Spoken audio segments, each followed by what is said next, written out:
the toss and deferred to the second half. So Chris Freeman for the Huskies will kick it away to the burner, Malachi James, the Syracuse return man. And James, who runs track for Syracuse, will let it go over for a touchback. The Orange and Steve Angeli will get it at the 25. You know, it's this offense a year ago was led by Kyle McCord, who was really one of the most prolific passers in all of college football a year ago. Now they bring in Steve Angeli, who I think, Bill, there's some parallels between those two, but really the thing that stuck out to me about Angeli, even in that last week one against Tennessee, was the toughness and the ability to be able to throw on the move. 23 completions on 40 attempts. Some scrambles, including a great escape on a 4th down in the 4th quarter of that game against Tennessee. Syracuse opens with play action. Angeli looking to throw. He comes underneath to the running back, Will Nixon, and it's incomplete. Nixon covered by Damon Brinson, senior safety. Jonte Cook coming onto the field for the 2nd down play, and that is a good sign for Syracuse. Their transfer wide receiver was a game-time decision. Didn't play late in that game against Tennessee, but he's good to go today. Yeah, he transferred from Texas, really one of the top prospects coming out of high school in the 2023 class. He has big play potential.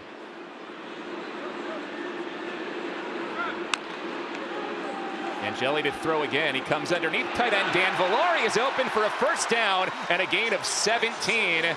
5 catches last week for Villari, slotting right into the role that was occupied by Arande Gadsden last year.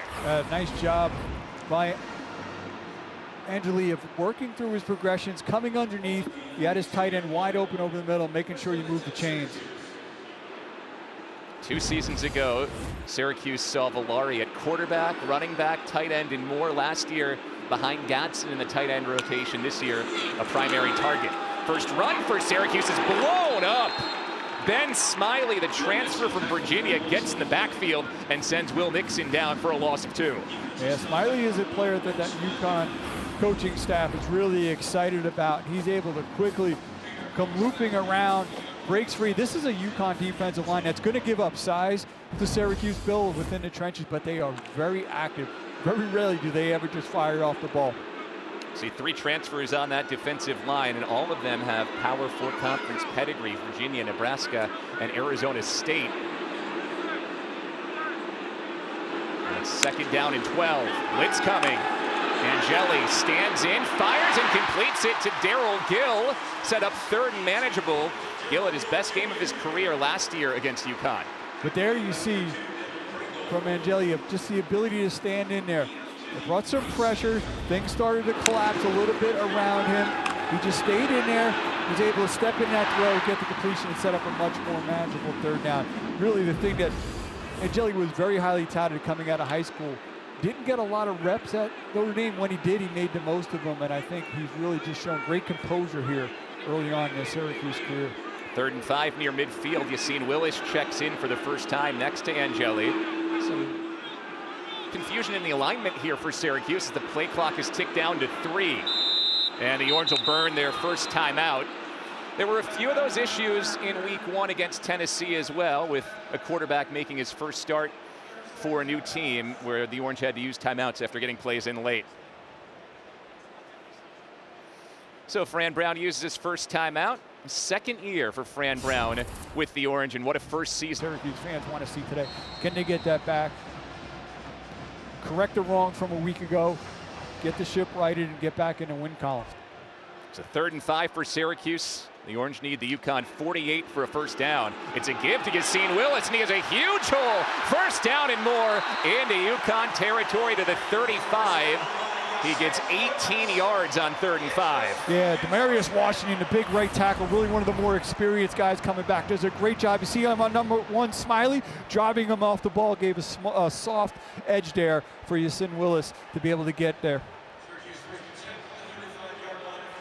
Willis took a hit late there, no flag. 1st down for Syracuse at the 35.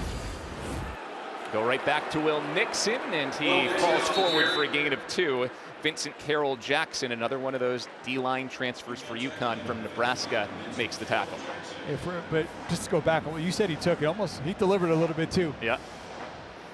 He was slow to get up, but he's right back out there after just missing 1 snap. Both running backs stay in for Syracuse, Willis and Nixon. We saw this double-barreled look a few times for Syracuse against Tennessee as well. And Willis can certainly catch out of the backfield, but really that's Nixon's forte. He brings a little bit more of that receiving option. It's an interesting stack here from the offensive coordinator, Jeff Nixon, and a play-action pass out. Gill's got it again. First down and more down the sideline. Darrell Gill is inside the 15. Nice little bit of window dressing there from the OC, Jeff Nixon, as you mentioned, drawing the eye with the two backs in the backfield, bringing the action to the right, and then a quick throw from the QB over to Gill, who's really the most experienced guy within this program, coming back, one of 5 receivers a year ago with over 500 yards, the only one from that group to return. He had 570 receiving yards last year. 185 of them came in Syracuse's win over UConn last season. South Carolina transfer Tyshawn Russell in motion for Syracuse. Angeli throws it underneath, right through the hands of Russell.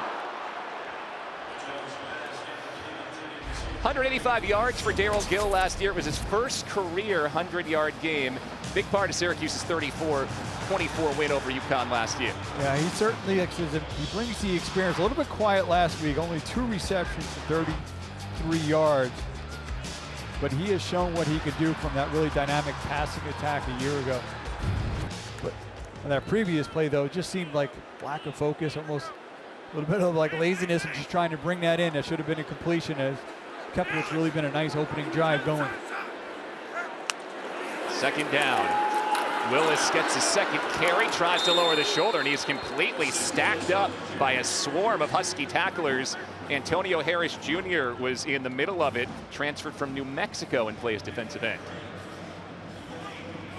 Yeah, that UConn D-line, they're going to give up size, but they play with good leverage, very active, always a lot of slants, a lot of movement. One area where Syracuse wasn't as good as they'd like to be last year was scoring touchdowns in the red zone. In the red zone here, it's a 3rd and 9.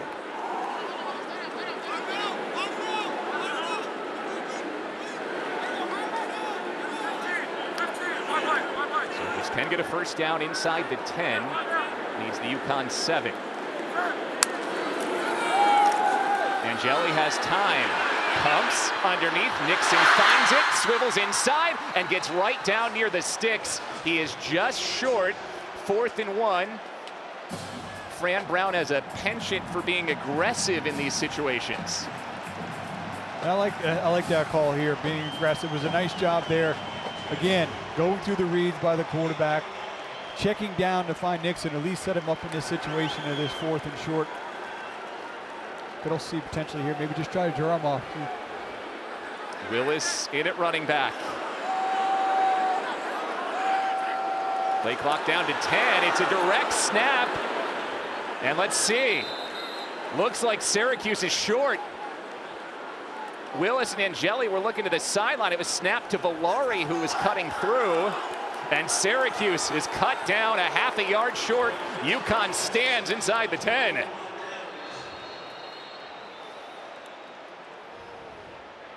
Now the UConn defense bent, but stood tall at the end there on 4th and 2.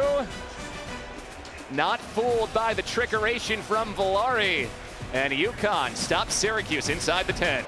So Syracuse drives the ball 68 yards. Fran Brown goes for it on 4th and 2, and the Orange were stuffed. UConn takes over, first down from its own 7. It's an opening carry from Cam Edwards, and he is stood up.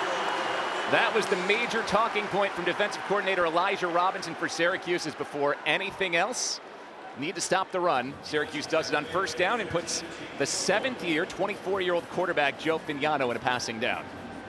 And Fignano, a player who has a lot of experience, probably at his best in that short to intermediate range, certainly has the arm strength to be able to get the ball downfield, but in terms of accuracy, best underneath. He's got plenty. This is really an offense. It's got some options for him to work with. Started his college career at the University of Maine. This is his 3rd year at UConn. Looking to throw on play action, finds tight end Lewis Hansen with all kinds of space. It's a Husky first down over the 20. A gain of 16 before Derek McDonald makes the tackle. That tight end room is pretty loaded for UConn with Hansen, Alex Honig, and the transfer Juice Vereen. Yeah, Hansen had a touchdown in that game a year ago against Syracuse. UConn moving quick early. Outside of the playmaking wide receiver, Skylar Bell. He gains 6 and is held up there by Chris Peel. You'll see that a lot from UConn with Bell. He took a screen pass 80 yards for a touchdown last week. Yeah, UConn had kind of gotten off to a slow start in that game, and it was really that quick throw out to Bell and him taking it 80 yards that really kind of ignited that offense. It would wind up going for over 600 yards in that win. Jim Mora talked about it. Skylar Bell was one of many UConn players that went into the portal last year, took his visits, and elected to come back, maybe eschewing some more NIL money. It's a UConn team that believes in what they're building after their 9-4 season last year. Give it to Mel Brown, the running back on the end around. He surges across the 40 to the 45. Another big gain, 18 more yards before Deuce Chestnut pushes Brown out. Yeah, nice ball handling there by Vignano. Show a lot of the action going to the left, as you mentioned, on the end around, giving it to Brown. Brings a lot of speed to that backfield. Huskies have 3 good running backs, Cam Edwards, Mel Brown, and Victor Rosa. Edwards and Brown combined for 200 rushing yards last week on just 15 carries. Syracuse is showing blitz with Gary Bryant III, the transfer linebacker. Also true freshman Antoine Delorier at linebacker, and it is Delorier who makes the tackle after Edwards powers forward for 4.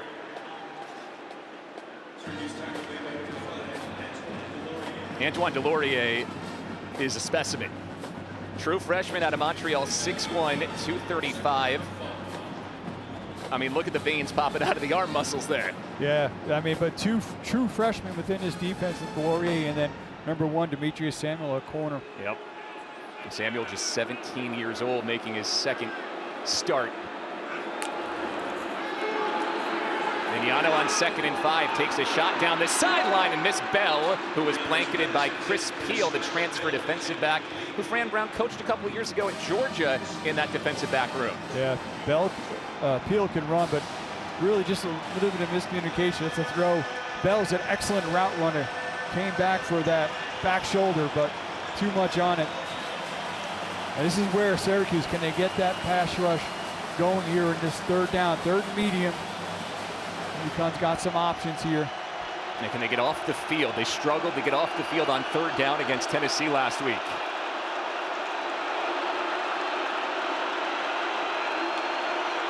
It's 3rd and 5. Vignano, flush from the pocket, fires downfield, and he missed the open tight end, Lewis Hanson. Something you picked up this week, Craig. When his feet are set, Vignano is very accurate. When he's moving, he struggles with accuracy. Yeah, it did a missed opportunity there. And it looked like, too, Bill, that maybe at this point, once he kind of gets flushed out of the pocket, if he's able to tuck it, there was a lot of green from him. He probably could have just ran for that first. Instead, UConn will have to punt from midfield. Connor Stutz, senior out of Seattle, on to punt. Davian Kerr is the return man today for Syracuse. Kerr signals for the fair catch and brings it in right on the 10-yard line. So the Orange defense gets a stop at midfield. Syracuse with its 2nd possession of the game coming up.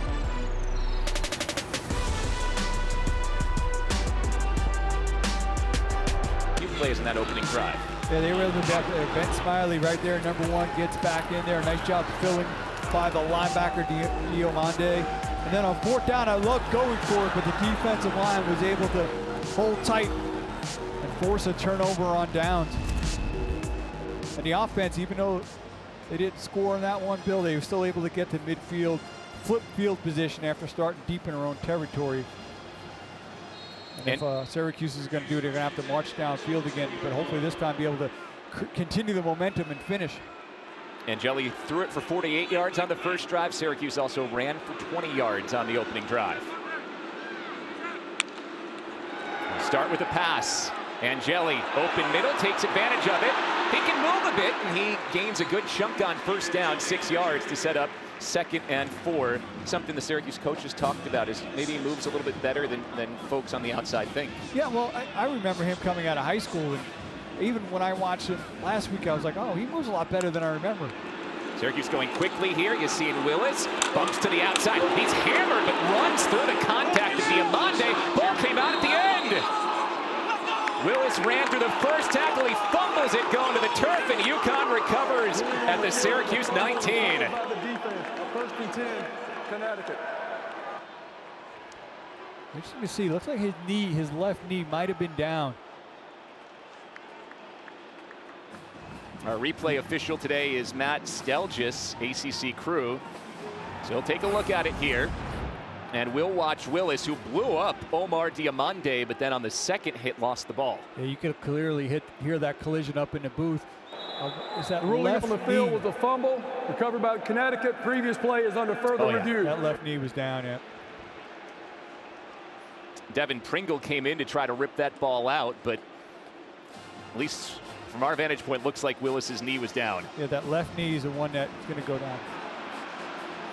All right, as Matt Stelgis and his crew take a look at it, we will step aside. Big review early in this game.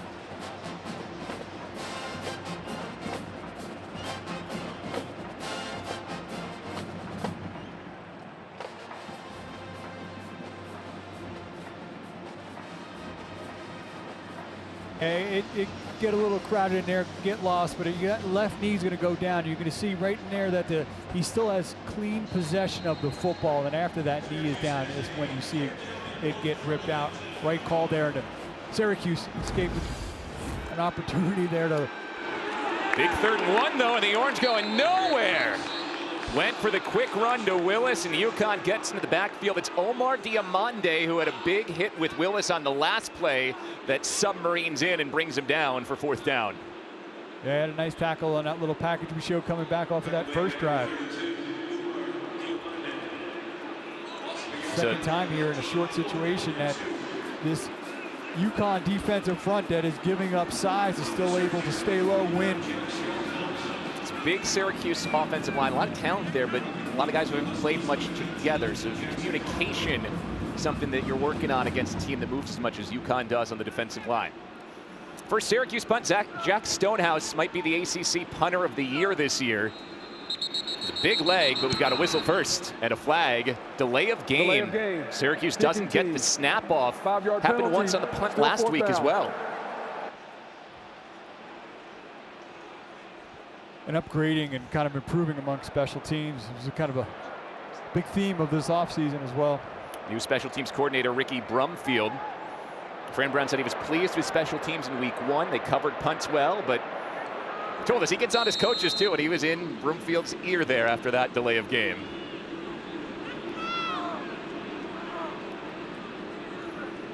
Stonehouse averaged 49 yards a punt on 5 punts last week. Jackson Harper is the UConn return man.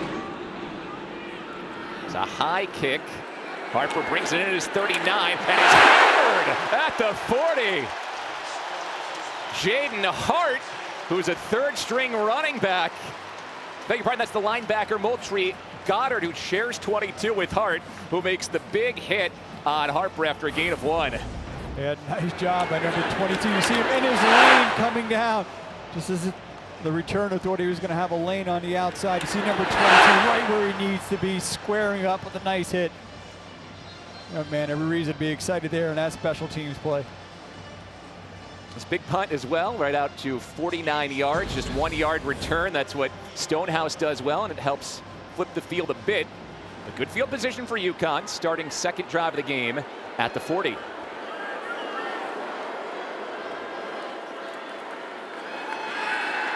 Vignano over the middle, completes it to Shamar Porter, who stepped back, gives up the 1st down yardage, but still gains 8 to set up 2nd and 2 for Jim Mora's UConn Huskies.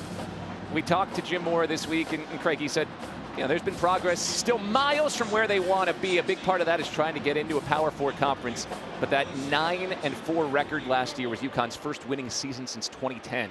Yeah, what he's been able to build and maintain, as you mentioned, some of the players that have come back this year has been impressive. Pitch it to Mel Brown, and he's hit hard at the line, stopped short to set up 3rd and 1. Anwar Sparrow, redshirt senior reserve linebacker, makes the hit. We'll see a ton of players for Syracuse on both offense and defense. Frank Brown flat out told us, the more guys you play, the happier guys are. He wants to get as many guys in the game as he can. And as the season wears on, injury is always an issue. You get guys experience. You also keep players fresh. 3rd and 1 at midfield.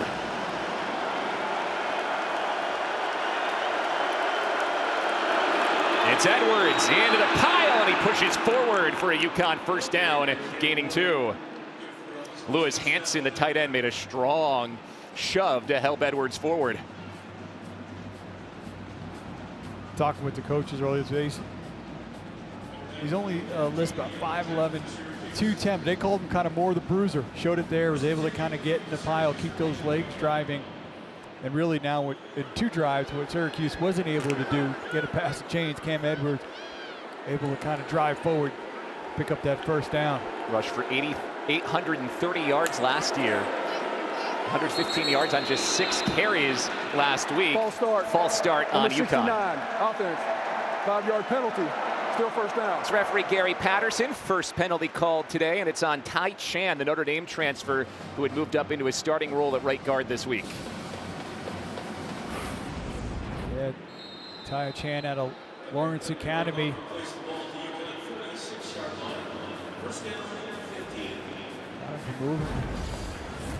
UConn lost 2 offensive linemen to the NFL after last season, so an area where there's a lot of guys who've played, but playing in some different spots this year.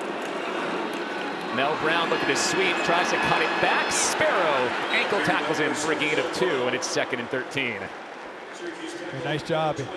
Talked about the emphasis on stopping the run. The left side of that orange defensive line doing a nice job, setting the edge, stringing it out, forcing Brown to have to cut back right into traffic, stopping him for minimal gain. How many times in our meeting yesterday did Elijah Robinson said, well, first we have to stop the run?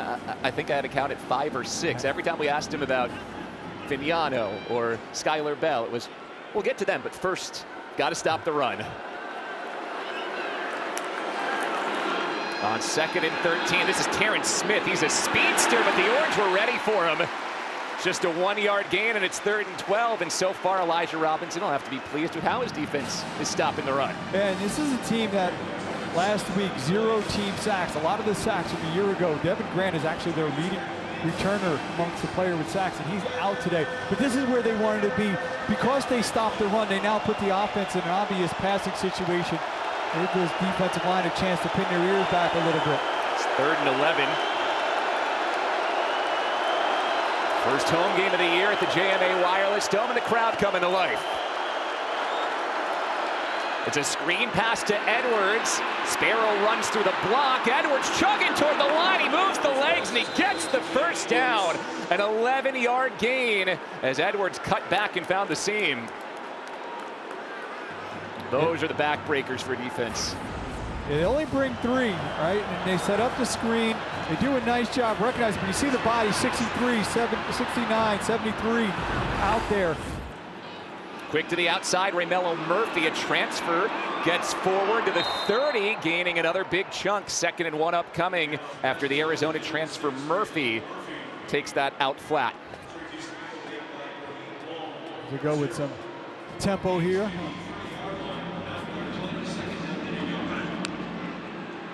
Go the other way, it's Murphy once again. He has the first down, he dips to the outside, he's in the red zone, down to the 18, gaining 13 more yards. There's a lot more depth in the UConn wide receiver room this year with transfers Ramello Murphy and Ty Jalkeel Bowman joining the fold.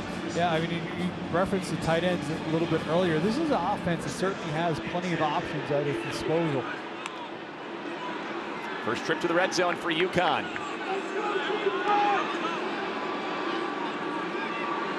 Do not need to snap it, but they will here before the end of the quarter. And Cam Edwards slithers through a hole and picks up 5 on the final play of quarter 1. Well, Syracuse marched deep into the red zone. And Cam Edwards, the running back 0, has been impressive. Skylar Bell goes in motion instead. It's a double pass, wide open to the end zone. Honig scores. Touchdown UConn. Alex Honig on the trick play. The wide receiver, John Nider, throws his first career touchdown pass and hits the tight end, Honig. What's interesting is Honig was on the receiving end of that, but he was actually a quarterback coming out of high school out of Europe. You would think that he would be the one on the double pass, but well executed. You see number 81 out there, Lewis Hanson to block, and Honig able to break free all alone. Well executed play there by UConn. So UConn scores first, Freeman on for the point after, and it's 7-0 Huskies. Now you mentioned Honig was the quarterback for a team called the Schwabisch Unicorns in Germany on his way over here. Went to TCU as a quarterback, now a great tight end. He's on the receiving end of this play, and Bell was the distraction there. Yeah, and Honig was the tight end with his hand down. He's working right over the middle. Nice job. You saw Hansen, he draws up 2 defenders. And Honig does a nice job of just slipping out. Really well executed play between drawing their attention with Bell. Remember, no Devin Grant for Syracuse, so it is the sophomore B.J. Long who was out there in that safety spot and was late to react to Honig as well. And again, too, like if you study the roster, you would expect a play like that for Honig to be the one throwing it, for him to kind of be on the receiving end. A really well executed drive there by UConn. And again, really the foundation of it was some tough running by Cam Edwards to pick up some first downs. And the big 3rd and 11 screen pass to Edwards as well. Freeman to kick to Malachi James, who's a confident kid returning kicks. He told the local media here it's not if he returns a kick for a touchdown this year, it's when. But he has not had a chance to return one yet this season. It's another touchback.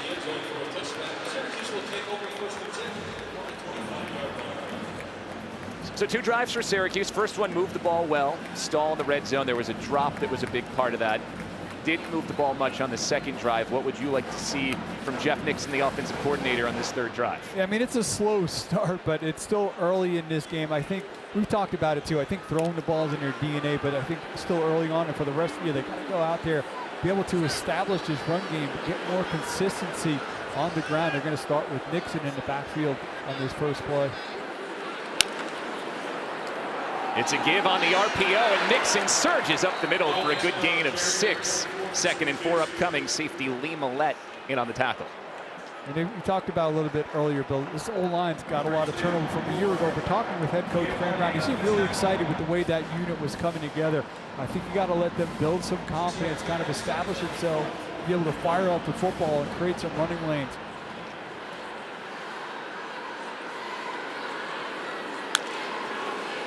On 2nd and 4, Angeli going long for Valari, defended well, no flag. Tyrese Mills, redshirt senior safety, draped on Valari to set up 3rd and 4. Yeah, it was good coverage there by Mills.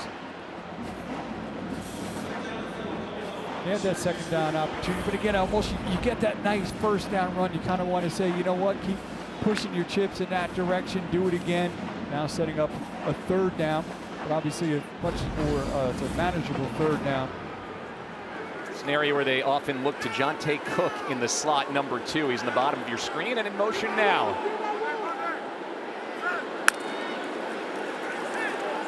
Angeli steps up, uses the legs and dives for a first down. Well, he's a tough kid. He stood in and took some hits last week, and that headlong dive gains him 5 and moves the sticks. And most importantly, there was decisiveness. He went through his reads. There wasn't anything there. He quickly tucked it and ran, got the first down. Syracuse going to some tempo. Angeli set to throw, comes underneath. Nixon finds it, is popped and falls forward after a gain of 8. Chadwick hit him. 8-yard gain for the running back, who's the son of the Orange offensive coordinator, Jeff Nixon. See Angeli again, there was push in the pocket. Quickly looked down to his outlet there. Nixon got it out of his hands. They'll run it with Willis. Little hesitation, he powers ahead over midfield. Yasin Willis, a little stutter step, opened up the whole 8-yard gain before Tyrese Mills' tackle, and the Orange are in plus territory. Yeah, you see his body type, you think it's all power, but good patience there from the sophomore running back to let that develop. Here's a quick out to Jalen Hornsby, young up-and-coming receiver who makes his first catch of the season, 3rd of his career. 57 Syracuse. And the Orange will need to replace right tackle Demetrius Weatherspoon for a play as his helmet popped up. Cam Pringle, a high school All-American and transfer, comes in. But it's the first time Syracuse has seen Hornsby this year. And the youngster from Windsor Township, New Jersey, gets a good gain. Yeah, Weatherspoon lost it, looking for a hand to the face there for the reason why he lost it. He had a good case there, but nonetheless had to leave the field because he lost his helmet for a play. Throw it again, Hornsby finds it again. First down, Jalen Hornsby powers over to 35. Hornsby said, Fran Brown, get on him. Said, Fran calls me soft sometimes because I transferred away from Camden High School, which is the high school Fran played at for my senior season. But when we talked with Fran Brown, he pushes his players, he is hard with them, but he shows them a lot of love as well.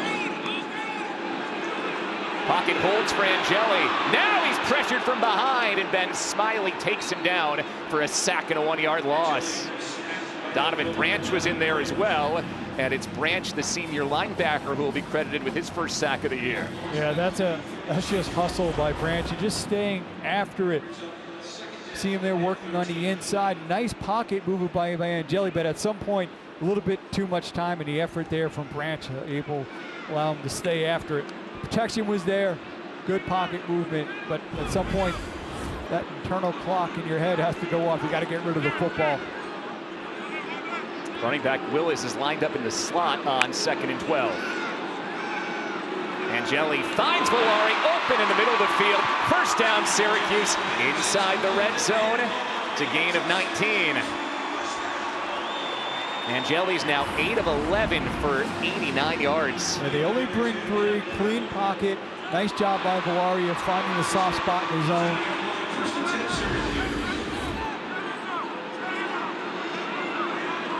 Second time in the red zone for Syracuse. They turned it over on downs in their first trip. Out to Valari in the flat. Lowers the shoulder on Cam Chadwick.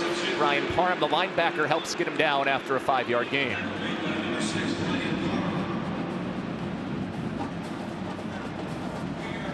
All passing over the last few snaps for Syracuse. So once again, it is in this staff's DNA. They want to spread the ball around. They want to throw it. Yeah, but it was a couple of nice runs that kind of helped get this drive going.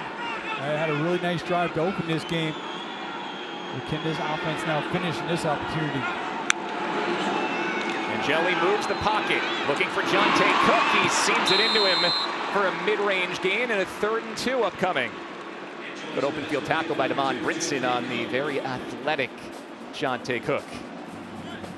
That's Brinson, yeah, doing a nice job just wrapping up, bringing him down, creating the 3rd down. We're seeing here Syracuse drive stall on 3rd down. Scored 85% of the time in the red zone last year, but did not have the touchdown rate where they wanted it last season. Looking at a 3rd and 3 here. Willis trying to push the pile. He's right near the sticks, and he stopped short. 1 yard shy, and it sets up another decision for Fran Brown here on 4th and 1, Craig. If, you know what, after the last one, I would kick it. They haven't done that much. Take the points. This looks, you know, this looks like a long, it's a good 4th and 2. Syracuse has not kicked a field goal yet this season. They're going to let the play clock wind down to 15 before breaking the huddle, and at least showing that they're going for it here. 4th and 2, and UConn will take timeout as Jim Mora sprints down the sideline. Timeout, Connecticut. That's their first charge timeout of the half. Another big moment in this game coming. Second time Syracuse is set up for a 4th down on the other side of this UConn timeout.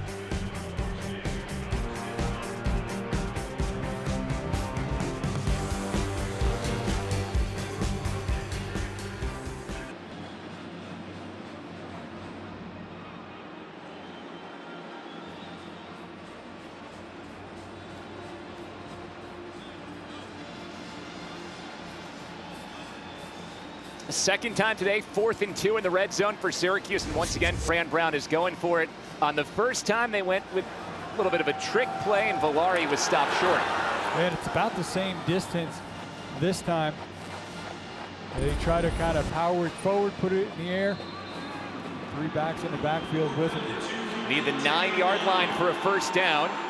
Cook and Valari motion out.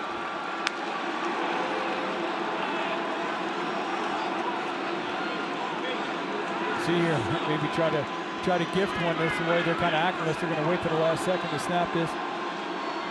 Nixon in motion. They do snap it. Hit! Fumble! Ball out! It's still loose! Rolling on the turf. Doesn't matter who's on top of it because it's going to UConn either way. All the way back at the 39, Tyrese Mills hammered Steve Angeli on the blitz. Fumble recovery by UConn. Ball carrier short of the line to gain. First down, Connecticut. Officially, UConn recovers, but even if Syracuse had recovered, the Husky ball there as Mills was unblocked. Yeah, I mean, just right off the edge. Got it. Right on the shoulder. Then that ball, it felt like Bill was on the ground untouched forever before anybody realized it. And then you're going to watch it come right underneath just as he was going back. That ball stood there for a while, then got kicked downfield, and really that went about as poorly as it can go between your quarterback taking a hit, not picking up the first down, and then the extra field position they got by the ball getting kind of knocked downfield. Angeli did eventually make his way off the field, but he took a shot there from Mills. So the story of this game right now, UConn converts on its one trip to the red zone. Syracuse has failed twice in the red zone on fourth down. Play action, ball is tipped and incomplete. Hand on it on the line, and it went over Shamar Porter's head. And Syracuse, we'll see how the defense responds on the turnover there. But, you know, it almost, again, it almost feels like take those three. It's still really early in the game. Get your kicking game a little bit established here. But twice now, able to kind of convert fourth downs and see if UConn can capitalize. Joe Fignano calls his playmaking wide receiver Skylar Bell in motion. Give it to Cam Edwards. Takes a bump at the line and keeps on turning the legs for 3. It's a big third down upcoming for the Syracuse defense. 3rd and 7, needing to get off the field. Yeah, last time they had kind of faced third down and long. They only brought 3. UConn very well executed a screen play to Edwards, who's actually going off the field now for that first down. Edwards favoring the shoulder as he heads off the sideline. 3rd and 7 for UConn. Syracuse looking for a spark from its defense here after failing to score in the red zone. It's the wide receiver Bell in the backfield with Fignano. Fignano flushed, hit, and down he goes! Kevin Jobity records Syracuse's first sack of the season, and that is the 3-and-out the Orange needed to respond. Yeah, exactly. You mentioned that's what the defense needed to do, respond over that turnover, and then also do it by getting pressure. Great job there by Jobity of fighting through it. See him working up top, gets the corner. Don't get a clean block on him. He's able to close in. Fignano's got a lot of experience, not overly mobile, and then Jobity able to track him down. Second punt of the game. This is a line drive and returnable for Davion Curry. Gets to the 28, and there's no room. Syracuse gets a 3-and-out, and now we'll see if the Orange can finish a drive when we come back.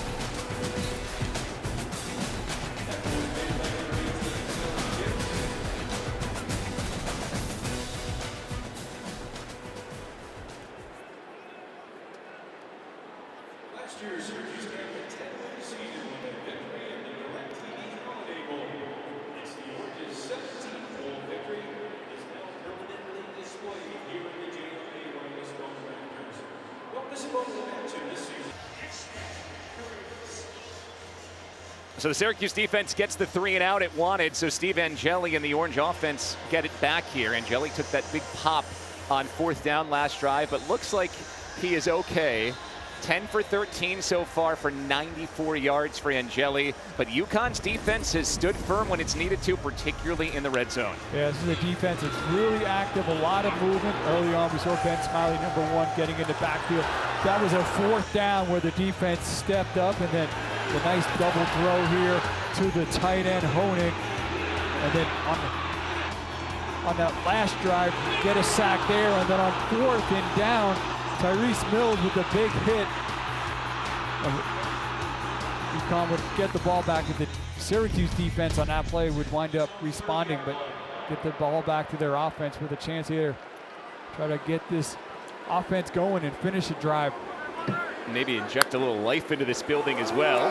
First down run, Will Nixon, and he dives ahead, gaining 4. You and I were just talking about this during the break, Craig. Obviously, passing is in this Syracuse DNA. They led the nation in passing yards last year, but felt like they had some good momentum early last drive running the football before they went away from it a bit. Yeah, you know, there's the old philosophy, you know, if it's not broke, don't fix it. They've had some nice first down runs. It almost feels like, you know what, let's go again on second down. Then they put the ball in the air. Sometimes they'd have success. Sometimes it leads to an incompletion. We've talked about Yasin Willis, Will Nixon. They've got a nice stable of backs. They've been happy with the O-line. Let them fire off, create some running lanes. And we've got movement from Syracuse here. That play seemed out of whack after Ross-Simmons started to motion and then had to stop. False start, number 73, offense, 5-yard penalty, still second down. Joshua Miller is tagged. He's the backup center, but playing guard at the moment on that last play.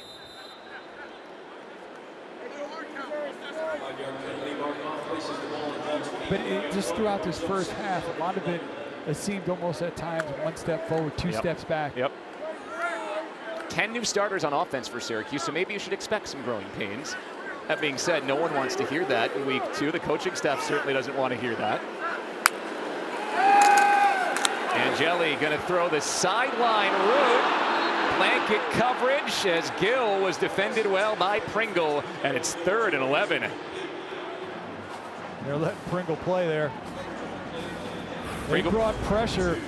You're going to see the pressure there. They do a nice job of picking it up. He's got his one-on-one route there, and then Pringle, really aggressive there. But that's if you're going to call a game like that, love it. Let him play.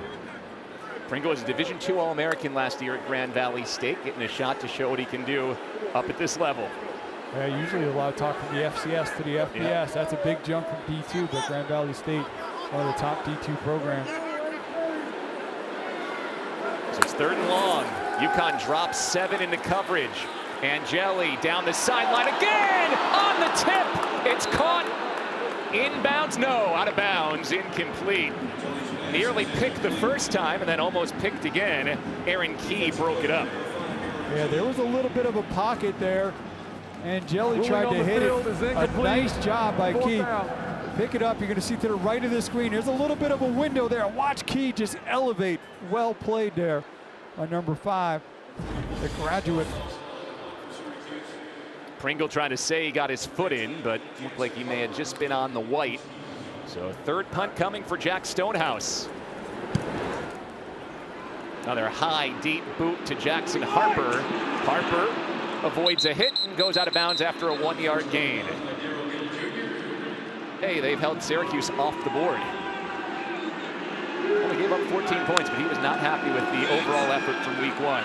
First carry for Victor Rosa, and the freshman Delorier comes in to make the tackle. I think now, though, Bill, on this drive, it's important for the offense to pay off the way the defense is playing. While you got Syracuse a little bit out of sorts offensively, I think you got to put more points on the board here.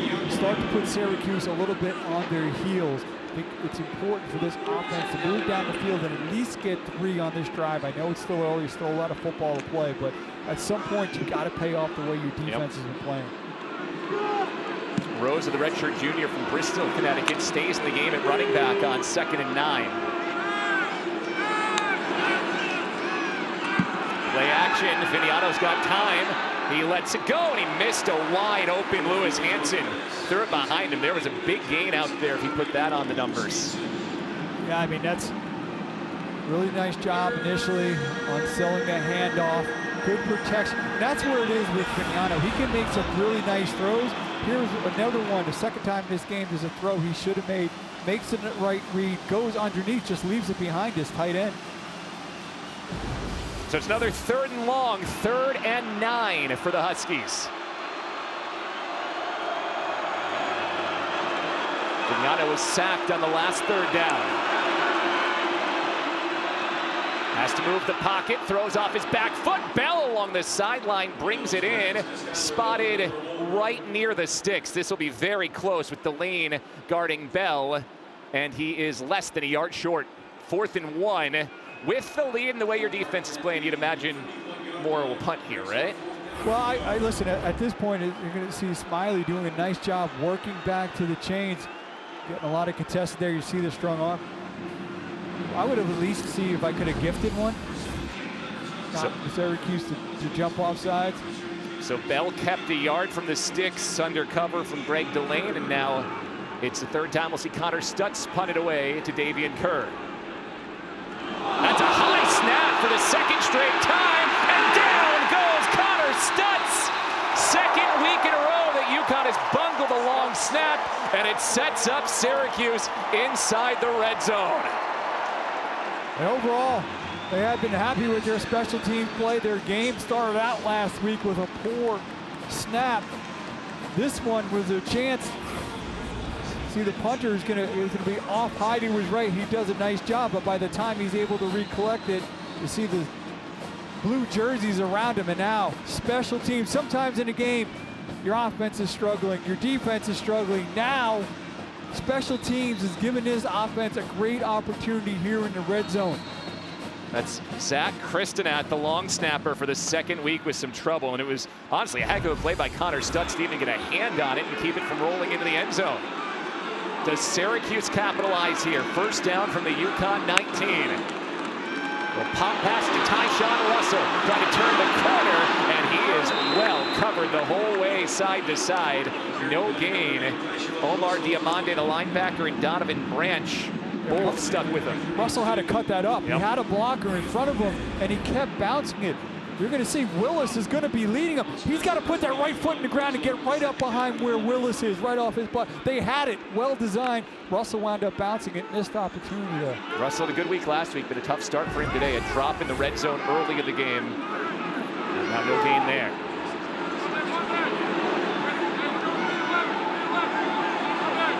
Syracuse 0 for 2 in the red zone today. Angeli over the middle, and it's broken up. It's high for Hornsby. Tyrese Mills, who's had a fantastic game, got his hand on it. Yeah, outstanding break by Mills.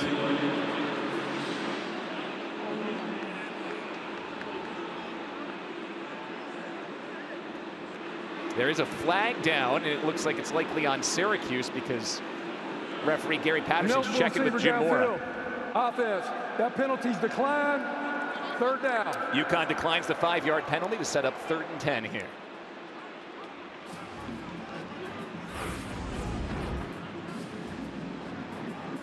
Getting an eligible downfield here. See the nice break by number 40 right in the middle of your screen. It's the Penn State transfer Tyrese Mills. His starting role with an injury to Malachi McLean this week, and he's been fabulous.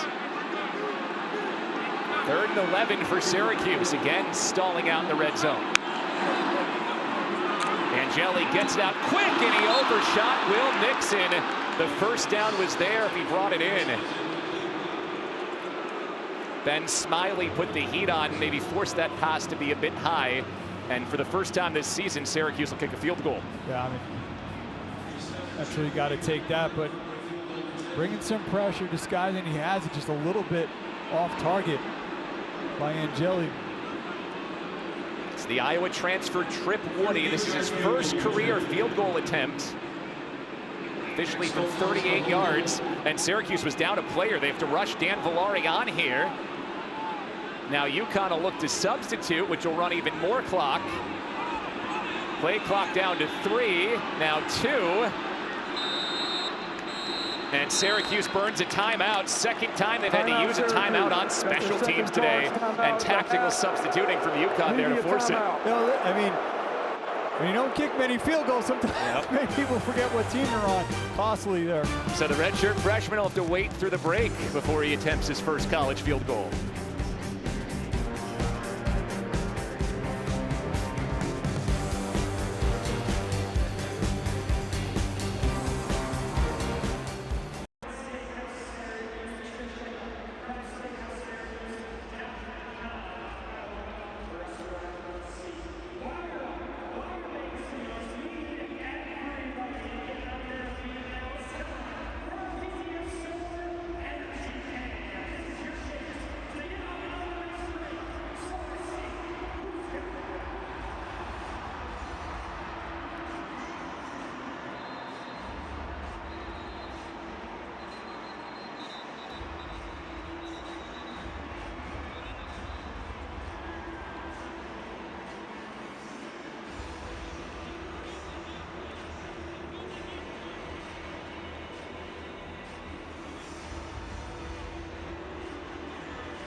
Look, we're watching a very frustrated Fran Brown right now, and Frank, you can't really blame him. It has been a very sloppy first 27 minutes or so for Syracuse, including a second timeout needed on special teams after a miscue in the operations and substitution. So now it is the first career field goal attempt for Trip Woody, redshirt freshman from Waxhaw, North Carolina.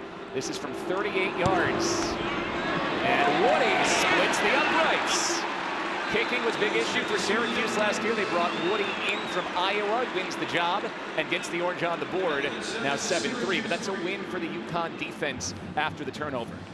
Yeah, I mean, I'm going to be a nice guy here. I'm going to say everybody won because Syracuse get in the red zone. At least you get some points out of it. You pay off your special teams play with a special teams play. But you're right, for UConn, once again, that defense is able to respond where they were put out there, backs against the wall, off of that special teams miscue on the punt opportunity, and still able to maintain their lead. But again, at some point, this UConn offense has to kind of take advantage of the way this defense is played, try to broaden this lead a little bit more. Some games involving other ACC teams today. Clemson will take on Troy, coming off their Week 1 performance against LSU. It's a sneaky good one down in Blacksburg, Vanderbilt and Virginia Tech, and then Stanford opened its year in Hawaii. Now they play at BYU. That's late tonight, 10:15 on ESPN.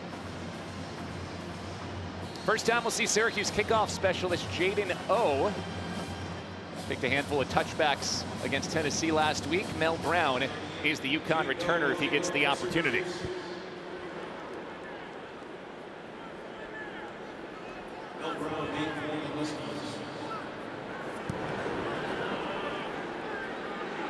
This is possibly returnable. Brown will take it from one step inside his end zone. He breaks a tackle, gets out across the 20 to the 22.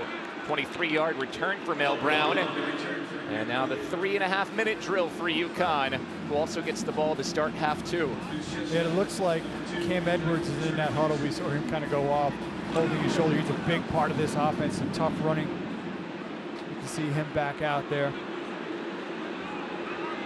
And for UConn, you'd love to use up the clock here, get some points, chance to double up here and open this game up a bit. Syracuse's defense has forced 2 straight 3-and-outs. They're hoping to win the ball back for the Orange here.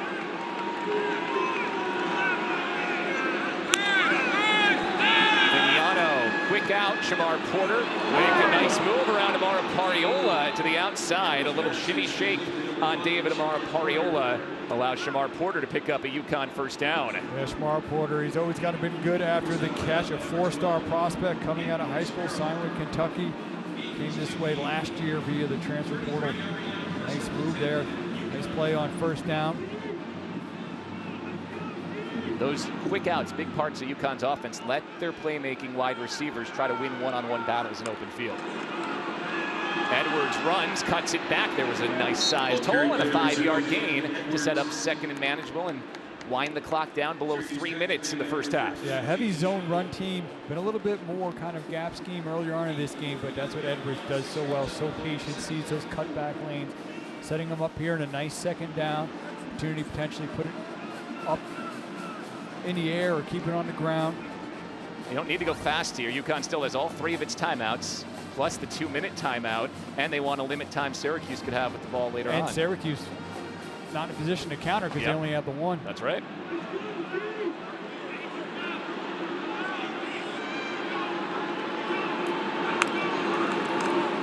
Give it to Edwards again. Deuce Chestnut wraps him up, but Edwards absorbs the contact and spins ahead for a first down. This could take it to the 2-minute timeout here for UConn, inching toward midfield. Yeah, such good vision, great feet there by Edwards. So Cam Edwards sets up UConn near midfield with a first down at the 2-minute timeout. UConn trying to score going into the half and open this game up a bit.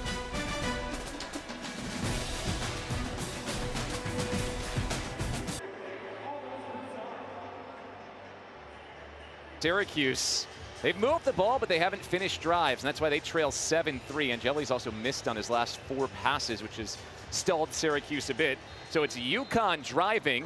They finished on their only trip to the red zone, a John Nider trick play touchdown pass to Lewis Hanson. Beg your pardon, to Alex Honig.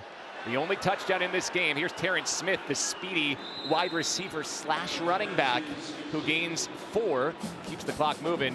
You know, Jim Mora and the offensive coordinator, Gordon Samus, both told us, we got to get this kid the ball because he's got a ton of speed. Yeah, he had a really nice run in week 1 that was called back due to a penalty, but he's kind of he's their slash type player. Put him in the backfield, split him out wide. On 2nd and 5, inside the final 2 minutes of the first half. It's a good quick tackle by Chris Peel. 4-yard gain to Shamar Porter. It's 3rd and 1, and the clock keeps on winding. 1:15 to go. UConn still has its timeouts, 2 of the 3 for the Huskies. On 3rd and 1, Mel Brown takes it around the edge, and a big hole. Mel Brown is gone. Touchdown, UConn from 45 yards.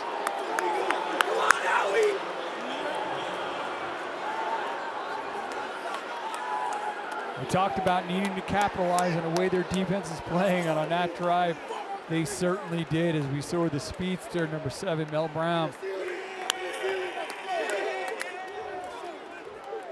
Early in the game, Syracuse did a pretty good job stopping the run, but a breakdown there. And it's soon to be an 11-point lead for the Huskies.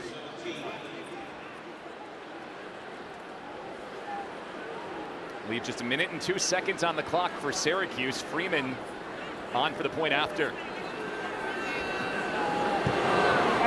14-3 UConn. They were looking at this game as a proof point. They want to be a Power 4 conference team. This is the type of win where you can build a resume, and they get the huge gain from Brown here. They got the strength to the right. You see the push defense, but they're going to run that zone to the left, and a nice job by Brown. Patient. He sees that seam, and then that's where you see the acceleration, where he's able to take it all the way. Watch, body on a body working. He's going to find that seam right off between the left tackle and the left guard, and he's able to take it untouched all the way. So UConn scores on the front half of halftime. Syracuse with 62 seconds to respond. Then it's Husky ball to start half 2 as well. So it's pretty crucial, 62 seconds here for Syracuse to at least try to find a way to move down the field and get a field goal. And that's also, too, there, Bill, where some of the sloppiness and miscues come back to hurt you in this situation, because now you're just working with the one timeout that goes to the potential play of the game, and then with the field goal lacking the personnel. And both timeouts have come on special teams, a punt and a field goal, where Syracuse had to use its timeout so far. See if Malachi James gets a chance to return it. No. It's another touchback. Steve Angeli early in this game got off to a good start. He was 10 for his first 13, but particularly on that last drive where Syracuse was set up in the red zone, a couple of misses, and he's thrown 4 straight incompletions. He looked sharp early on, and then they're missing Nixon a little bit out of good coverage there. Firing downfield, a little bit coverage there as well. Trying to work it into a seam, a little bit over the middle. You see one common denominator on a lot of those throws, though, is a UConn defender there in position. Really, the one that hurt him was the missed throw to Will Nixon that could have potentially picked up the first down. That's right. 75 yards between Syracuse and the end zone, just 62 seconds to work with. Hit as he throws, that pass comes out wobbly and low, incomplete. Donovan Branch was in there again. He's gotten into the backfield a couple times. Yeah, Branch is kind of that hybrid edge player. Can play off the ball, can put his hand down. As a pass rusher, you see him there working against the guard, doing a nice job, just fighting his way through, just getting enough of Angeli to change the projection of that throw.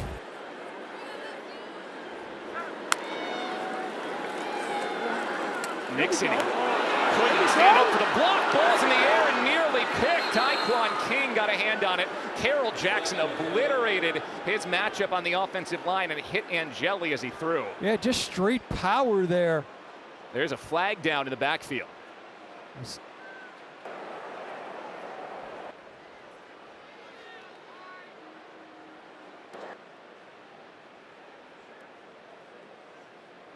an ACC crew. Gary Patterson, the lead referee. In communications here with the center judge, T. Jones.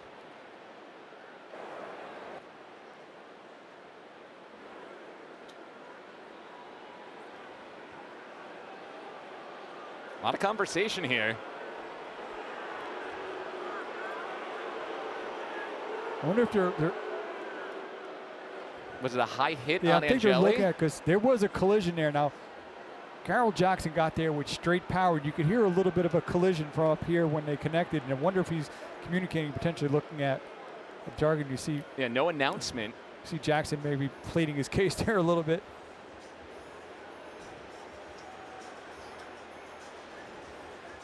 They are, whatever it is, they're talking it over pretty thoroughly. Matt Stelgis is the replay official. Again, Carroll Jackson went right through the offensive line. Had buzzed in prior to the snap on the previous play. Previous play is under further review for a forward pass or a fumble. So replay from the initial first down incompletion had buzzed in to see whether Angeli had fumbled when his arm was hit by Branch. So they're going back to that play. The last play never happened. It'll either be 2nd and 10 for Syracuse, or it'll be a Syracuse fumble on that first down play. Had to determine whether or not the snap had come before the buzz down. That was part of the delay we had already there. moved on from that play, trying to solve that riddle. We're going to see here again, it's number 11, Branch, up top working against the guard. He's going to get his hand in there. It looks like, I mean, he had control of that arm. Not even really the arm. It's what you're looking at is the hand. You're going to watch the hand there of Angeli pushing through. He still got firm. I think that's an incomplete pass. He and that's still a has huge firm break control for Syracuse then, because it wipes out that Yeah. last play. So it'll be 2nd and 10. It gives them more time as well. It's, you know, a review that UConn would have wanted if it was a fumble, but it's going to turn out to be pretty unfortunate for them unless they're seeing something that we're not.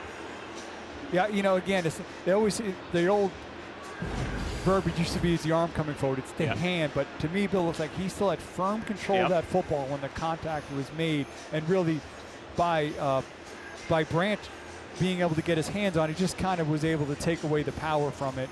That's why it sputtered out.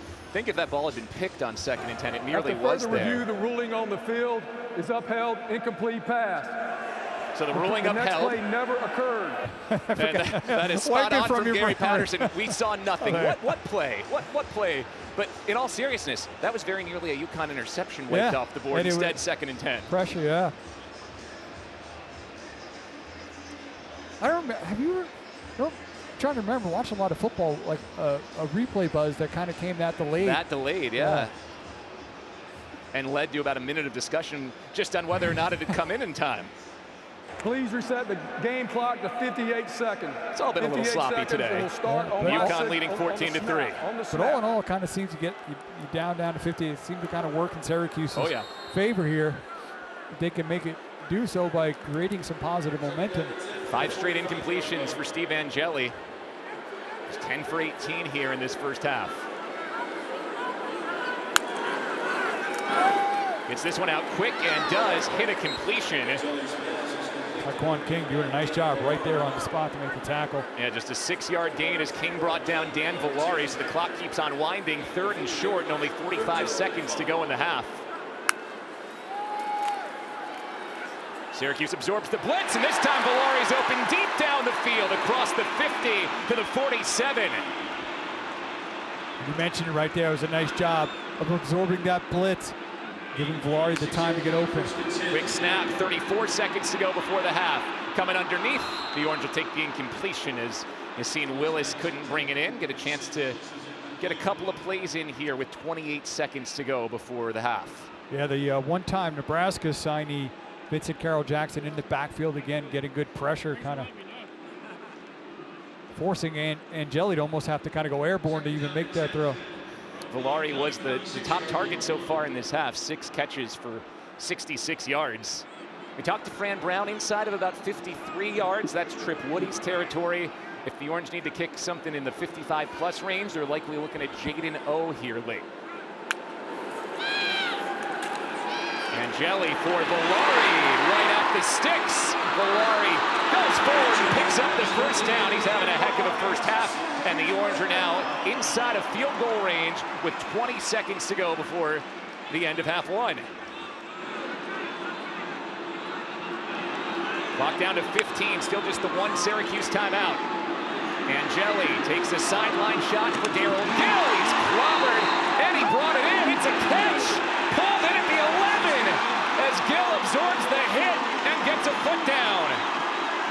With the timeout, you still have the time to take a shot here in the end zone. Nice throw here by Angeli. Gill going up, got it down. Did. Beautiful execution there. So first down for Syracuse. They're in the red zone for the 4th time today.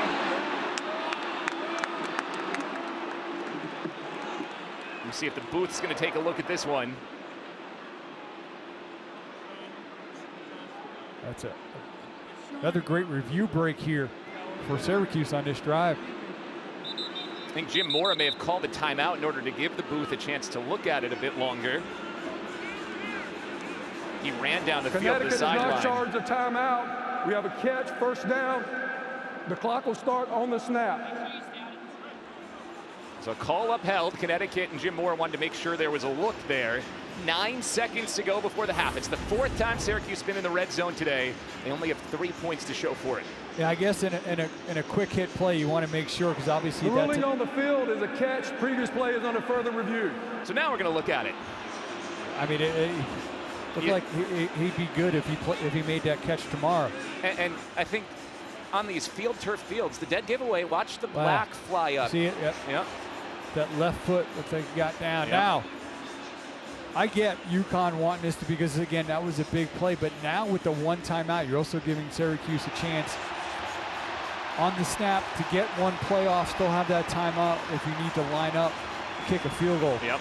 So now they get a little bit more time to kind of put together a game plan here on how they want to execute in this final 9 seconds and getting a shot at the end zone. Obviously, you're looking really only at the end zone here, right? Yeah.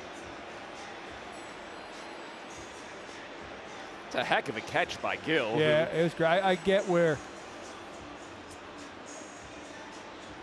it seemed pretty clear. Obviously, you know. After further review, the ruling on the field of a catch is upheld. First down, Syracuse. Gill 3 catches, 44 yards. Say this his best. And Syracuse has a 1st and 10 from the UConn 14. Because the booth ends up reviewing it, Connecticut will get that timeout back and has 2 to work with. But now, again, the clock does not start till the snap, so Syracuse has had a chance here to really kind of try to draw something up here in this 9 seconds, be able to take a shot at the end zone, still have that timeout to make sure that they come away with points. Keep an eye on the tight end Villari, who's split out to the left. Pressure coming, it's picked up. Angeli over the middle, and it's broken up. Probably should have been picked by Tyrese Mills, who jumped the route. Yeah, Taekwon King, number 10, was really back there pretty quickly to create that pressure there. And talk about Tyrese Mills, he has played an outstanding first. You see number 10 coming right down. Willis tries to get a piece of him. He's able to slow him a little bit, but making that throw over. And 5 seconds left. Syracuse going to keep the offense on the field, try to sneak in one more quick shot. It's a risk here for the Orange. It's going to have to be quick, and I'd imagine here too, even with that time, Bill, they're going to have to go to the short side over here. Yep. And now it looks like Fran Brown will use his final timeout. And with that behind you, imagine now you send the kicking team out. Yeah, I mean,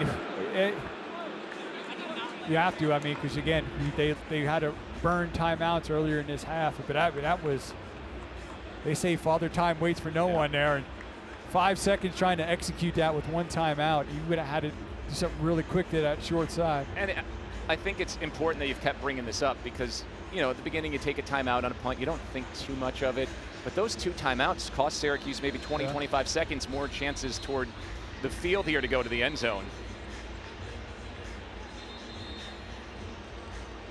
You know, Fran Brown was a little bit heated this week. He told us he just hates losing, and obviously any coach at this level hates losing, but I think he hates it at a whole nother level. Said you put 168 hours a week of prep into a game like that, you feel like you almost lose a part of yourself. He's bounced back really well after losses here, but this first half has not been a clean bounce back at all for Syracuse. Yeah, he says, I hate losing, but I love getting better, but in this first half, it probably doesn't felt like they've gotten much better.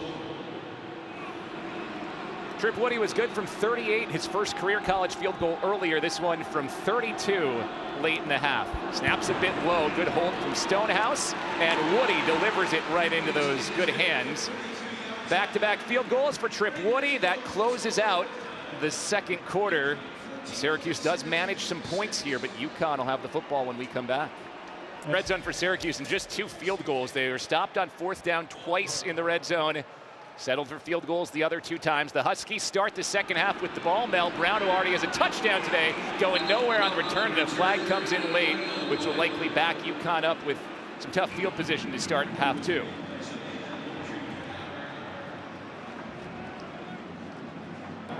During the return, illegal block in the back, number 13, return team, 10-yard penalty, first down. DB Cam Chadwick called for the penalty, so UConn will back up inside its own 20.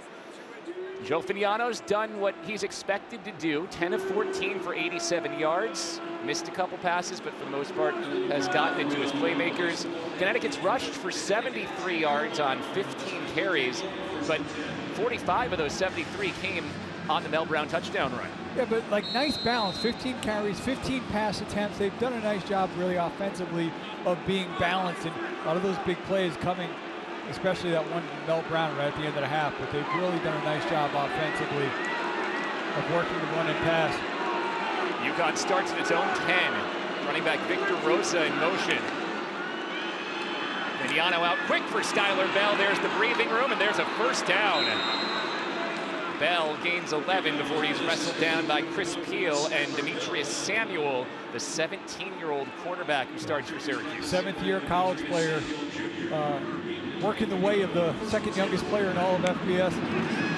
Syracuse brings pressure, and Rosa runs right on through it. Gets the 25 before he's driven back by David Reese. Talk about a 7th-year quarterback. How about an 8th-year defensive end? David Reese in his 8th year of college football. He debuted at Florida all the way back in 2018. Yeah, 2 years ago was all Pac-12 at Cal and bounced around, but he certainly, as you mentioned, brings a lot of experience. But two elder statesmen on the field there with Reese and Fignano. Multiple season-ending injuries for Reese. That's how he's earned so much extra eligibility. 2nd down and 5. The pitch to Rosa, and Coriola couldn't get Fignano down, and he fires it for Bell and a first down. Joe Fignano escapes the blitz of David Amara Poriola, and UConn's moving. Yeah, Fignano, not the type of play you kind of expect. They're going to boot him out. It's a nice job there by the defensive end of being in position. He just can't make the tackle in space. Fignano's able to break loose and find his trusty target there, Skylar Bell. Really nice play there by Fignano. This feels like a huge tone-setting drive to this second half as UConn's trying to go up by 2 scores. It's Terrence Smith, the burner, who gets the handoff. Syracuse has covered him well today. All 3 times he's touched the ball, Deuce Chestnut clobbers him after a 2-yard gain. Yeah, but it almost feels like UConn's like, you know, we're going to keep giving him his touches, and at some point there's going to be a seam just big enough where he's going to be able to explode through it. The one, like we saw from Mel Brown, but certainly got some options, but I guess Mel Brown's already the burner, yeah. So you'd say that Terrence Smith is what, the Hyper? afterburner, the Yeah. hyper burner? 2nd and 7.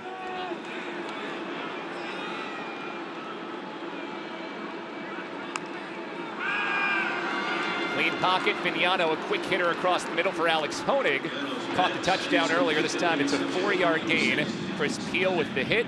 3rd and short as the Syracuse defense tries to get off the field. Still down just a score. Yeah, but a nice job there by Fignano, just getting the completion, moving it, putting him in a really nice 3rd down situation here. In terms of 3rd and short. It's where this place can get loud. Talked about UConn pretty deep at tight end. Yep. A lot of 12 personnel. I think they're going to try to keep it on the ground here. Got Honig and Hansen in at tight end. Edwards in the backfield flanking Fignano. The pass on 3rd and 2. Fignano going for Edwards. He's open on the wheel route inside the 30. He beat the linebacker Derek McDonald down to the 22. 3rd and short came out. 12 personnel, two tight ends to the left, making Syracuse think potentially they're going to try to run it for that first. Well executed, finding Edwards down the sideline. Now a quick pass for Bell. In some open space, Bell turning the corner. Ball came out, but goes out of bounds after the tackle by Samuel. So possession will stick with UConn. 2nd and medium upcoming. Fumble forward. Ball will be spotted back at the 15-yard line. Officially a 7-yard gain, 2nd and 3. UConn in the red zone for the 2nd time. Again, quick out to Bell. Open space. That is a fabulous tackle by Cornell Perry, redshirt junior safety. Fran Brown said he does everything fast, and there he made a fast tackle on one of the best playmakers in the Northeast. Yeah, you see outstanding angle by Perry, and then going low, wrapping him up around the legs. Nice play after UConn had really kind of got some momentum going on that drive. Loss of 3, 3rd and 6. UConn is 3 for 7 on 3rd down today.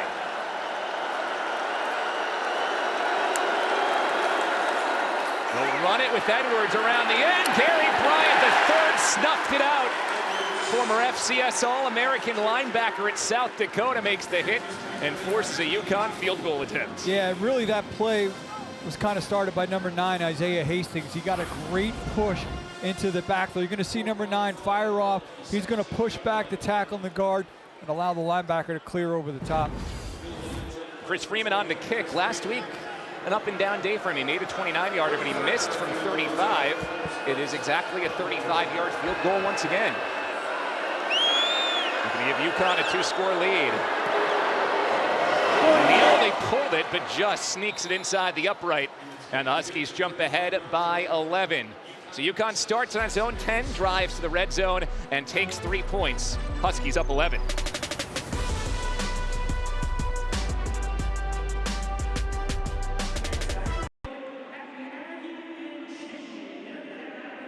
Coach is very open about that.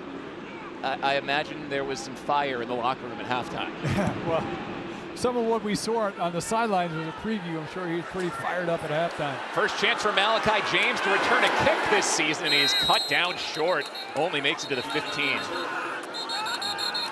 You know, if you are a Syracuse fan and you're looking for glass half full, this is a team that has come from behind. They did it a number of times last year. This is the most notable comeback. Their last home game fell behind 21-0 to Miami and came back to win that game. Yeah, and obviously that was a big tone setter. A game that, as he mentioned, Clemson benefited from. But listen, I will say this. The thing is, they just lack any type of consistency, momentum in this game in terms of offensively. And really throughout all 3 phases, they just kind of need to finish a drive. They came out of that first half leading in time of possession. Steve Angeli was 14 for 24 in the first half. He gives it to Will Nixon here, and they'll push the pile ahead for 2. Once again, not very balanced for Syracuse in that first half. They threw it 24 times, and if you take away the sacks and quarterback runs, they only handed the ball to running backs 10 times in that first half. Yeah, we talked about Yasin Willis and his size and what he could bring, and really just a handful of touches for him in that first half. And you got to, as you mentioned, you got to credit this UConn defense as well. That defensive line is giving away size, but they play with great leverage. A lot of the movement they do has been able to allow them to kind of create some issues. It's Jonte Cook in motion. He's been very quiet, just 1 catch for 4 yards. Angeli goes quick out for Will Nixon, immediately smothered. Tyrese Mills, who had a fabulous first half getting into the backfield, makes another good hit here to set up 3rd down. Yeah, Mills has played really well, and that's another thing UConn has done well on defense today, is not allowing a lot of yards when they do give up completion, quick to make the tackle. Officially a 3rd and 3 for Syracuse, needs the 27 for a first down. Willis has checked in here. Syracuse did pick up a first down on a 3rd and 5 by running the ball with Willis back in the first half. Only 3 of 8 in that first half on 3rd down.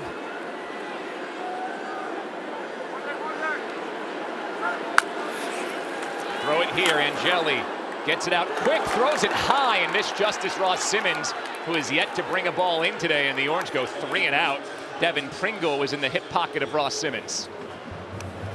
And, on that play, that was a turnover on 4th down. He took that big shot. His looked fine, but we talked about it. He's really kind of struggled with his completion percentage since he took that hit in the 2nd quarter. Bill. Since that hit, he's 5 of 12 after he started 10 of 13. And 4 of those 5 completions came on that drive to get a field goal before the half. Jack Stonehouse to punt it away again. Jackson Harper's the return man. This is a low kick, bounces in front of Harper and takes a Syracuse hop inside the 20, still rolling and killed at the 15. It's a 57-yard punt, backs UConn up. Huskies up 11. And up 11, the 73-yard field goal drive last time. On first down, Cam Edwards is gobbled up and a flag comes in, and now another. 2 flags thrown. David Reese made the tackle on Edwards for basically no gain.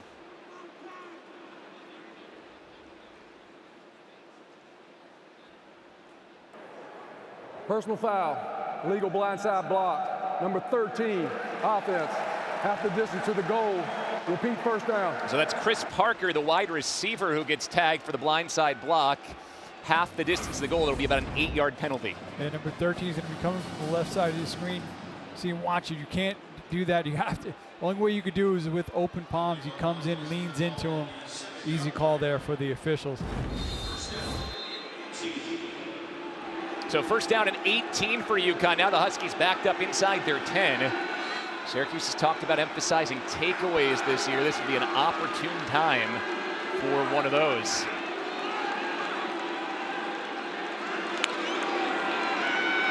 Vignano looking over Bell's way. Bell slipped and then bobbled it. Still nearly brought it in as Demetrius Samuel tried to stick with him. Second down and 18. A little bit off target there.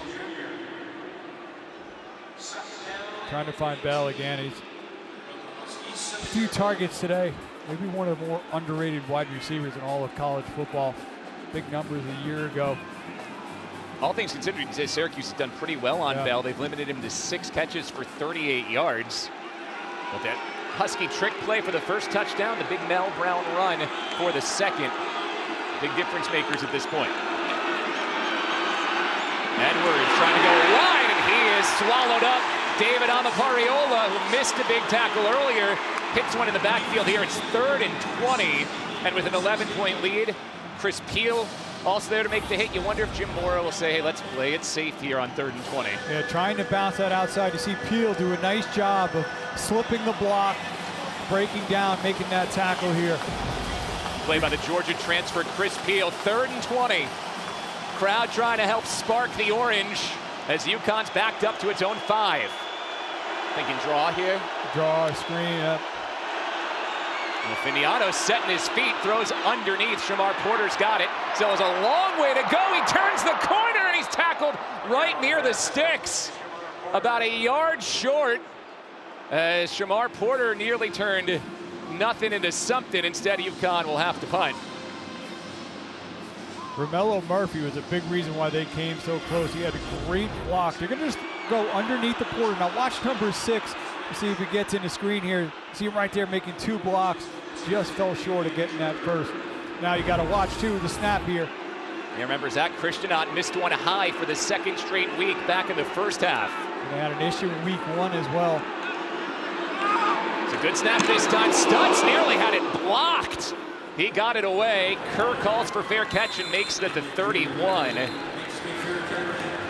It's a 46-yard punt that was nearly blocked by Syracuse. Yeah, still, we've seen some good punting here. Now a chance. Obviously, the defense stepped up. UConn with a little bit of some self-inflicted wounds in that drive to kind of push it back inside their own 5. At one point now, an opportunity for the Syracuse offense. Yasin Willis, who hasn't gotten a bunch of touches, is out there with him today. This game is far from out of hand. Could they maybe try to continue to feed him? And Angeli, 15 of 26, but again, just 5 of his last 13. Start with a play action. Angeli dumps it in the no man's land. Not on the same page with Willis at all there. Parham was covering Angeli. Diamande pressured Angeli, and the crowd's getting a little restless here. Yeah, it almost seemed like he expected after that fake handoff for Willis to turn around and be out there in the flat. Again, pressure in his face. This UConn defense, obviously Jim Mora's background on defense, not shocking to see the way that they've played on that side of the ball today. I don't want to be a broken record, but it feels like at some point you got to give number 6 some carries, right? Just 6 carries for Yasin Willis to this point in the game. I'm with you. 2nd and 10. Syracuse to throw once again. Angeli off his back foot, and again he's not on the same page with Willis. That time over the top of him. It is 3rd and 10. Diamande was in the backfield once more. And Nixon checks it in, almost like they were setting up screen. Willis was in there to block, but yeah, 2 plays in a row. They just certainly seem to not be on the same page. Now setting up a 3rd and long. I mentioned Nixon checked in the game, a little bit more of a receiving option out of the backfield. Another factor in this game, Jonte Cook, game time decision. Player Syracuse going to rely on at wide receiver. Only got 1 catch for 4 yards today. He's out there in the slot, top of your picture, wearing number 2. It's 3rd and 10. Pressure coming, clean off the edge. Angeli's wrapped up, and Brian Parham takes him down for the sack. Syracuse 3 and out.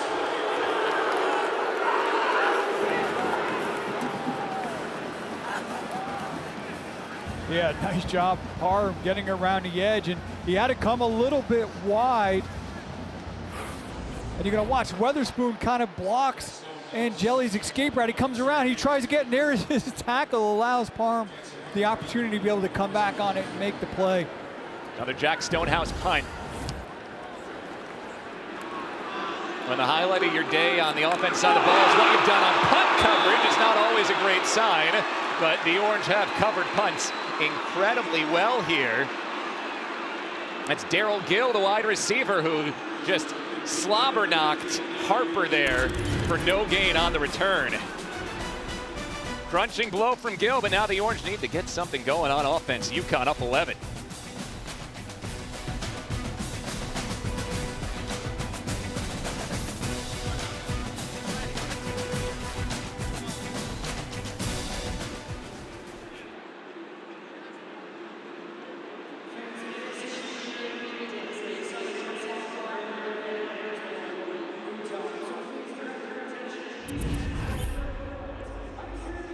Bird Library, they teach math in that building these days.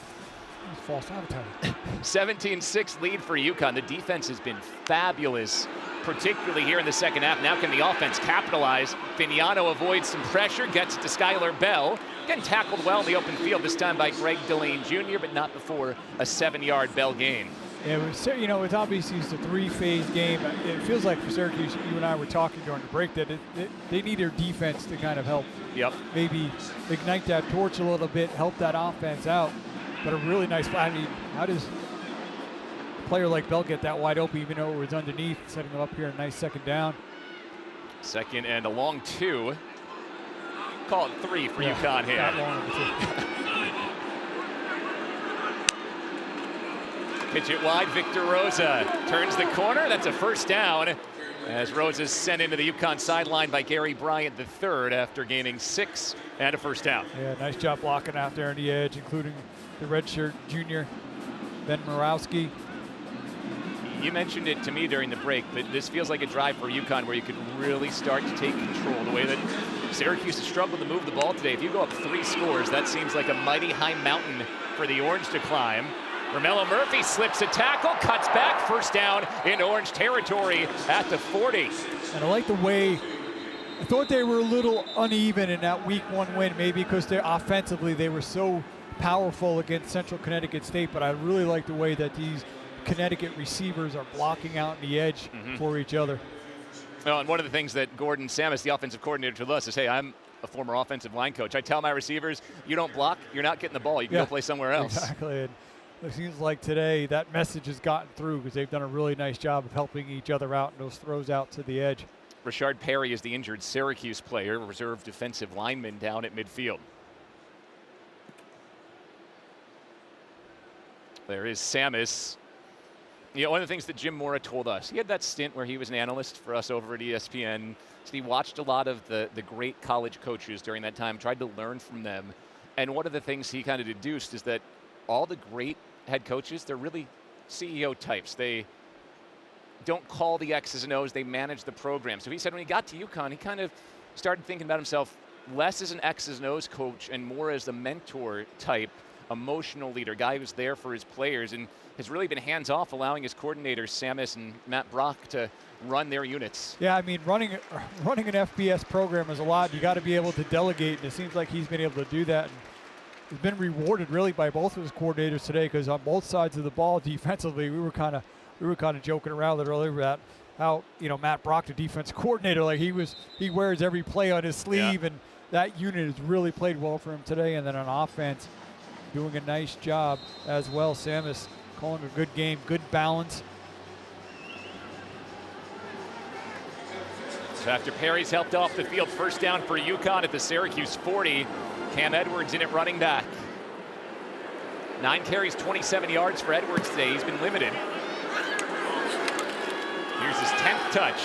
And once again, he is stopped up, turns the legs to at least pick up a couple. Derek McDonald, the veteran linebacker, and Anwar Sparrow were there. We've got another injured player down for Syracuse.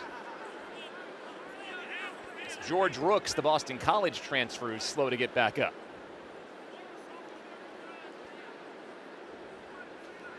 And along with Rooks slow to get up, another Syracuse player is down in the field. Right in front of the Syracuse sideline.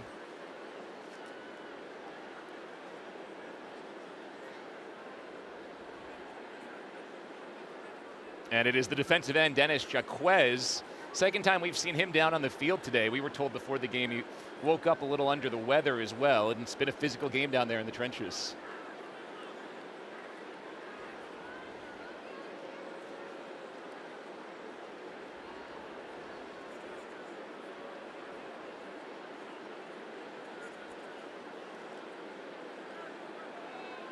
Staff will help get Jaquez a couple of steps off to the sideline. Senior out of Pennsauken, New Jersey. Already was a New Jersey pipeline to Syracuse with Fran Brown and Elijah Robinson, both from Camden, New Jersey. They have absolutely loaded up on New Jersey talent as we watch Jaquez on the right side come on in, and looks like he might have stepped on George Rooks, because remember, Rooks got up slowly, and that led to Jaquez coming up lame as well. And see, as soon as he did that, he started walking a bit gingerly. Yep. Rose in at running back. It's 2nd and 9 for UConn. The Huskies already lead by 11. Looking for a big program-building win here at Syracuse. Vignano over the middle. He slings it to Honig. A flag is down. In the backfield, likely a hold on Connecticut.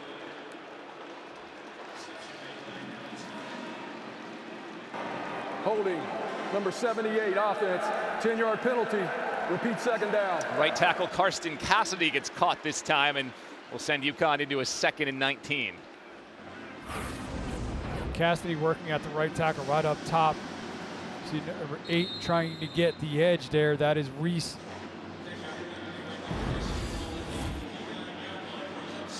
Sends UConn back to its Syracuse 49. And a big chance here for this Orange defense now to capitalize this and get this UConn offense off the field. So not a lot of pressure on Vignano. He's been sacked just once today. He's pressured this time, and it is sent away. Isaiah Hastings was in the picture. So too was David Reese, who was held on the last play. And now you see why, as Reese cut to the inside and bats down Vignano's pass. Yeah, 2 plays in a row that Reese is able to make an impact there. You saw it last previous play where he drew the holding penalty. He was working off the edge there, working inside. Again, veteran player, 8th year in college football. Been around, previous stop at Cal. Back in 2023, had a big season, and now this is a chance. They've notched their first sack of the year earlier in this game. Opportunity here in 3rd and long. Vignano with a quick screen, take the sack out of the equation. Romello Murphy turns the corner. He's escorted out after about a 6-yard gain. The cornerback Delane and the safety McDaniels both there for Syracuse. 4th and 13. You're in an odd spot at the 44, but obviously you're going to punt here. This is where you hope your punter, you've done a nice job today to deliver. Can you change field position? Can you get that Syracuse offense, which has kind of been sputtering today, especially since that first drive? They got to get them inside their 10, make them earn it, have to drive down the field. Again, you got to overemphasize the fact that they have had some snapper exchange issues here on punt this year early on, twice, 2 bad snaps. Connor Stutz is the punter. This is another good snap this time. That ball hops at the 6, Coffin cornered and out Delivers. at the 3. Excellent punt by Connor Stutz. The UConn up 11 twice, 2 field goals. Here in the second half, they've gone 3 and out on respective back-to-back drives. Really, weirdly, Craig, if they haven't gotten to the red zone, they haven't gotten a first down. Their 4 punts today have all been 3 and outs. Yeah, but they've had scoring opportunities by getting into the red zone, but now UConn did what they needed to do. It was a beautiful punt. They're going to force Syracuse to get this offense going. They're going to have to drive a long way. Worst field position of the game for Syracuse. Angeli is throwing again. First time today that he finds Justus Ross-Simmons. It's a 6-yard gain. It gives Syracuse some breathing room. Again, we've talked about it a bunch here, but Angeli's now thrown it 29 times. The Orange have handed it to a running back only 11 times today.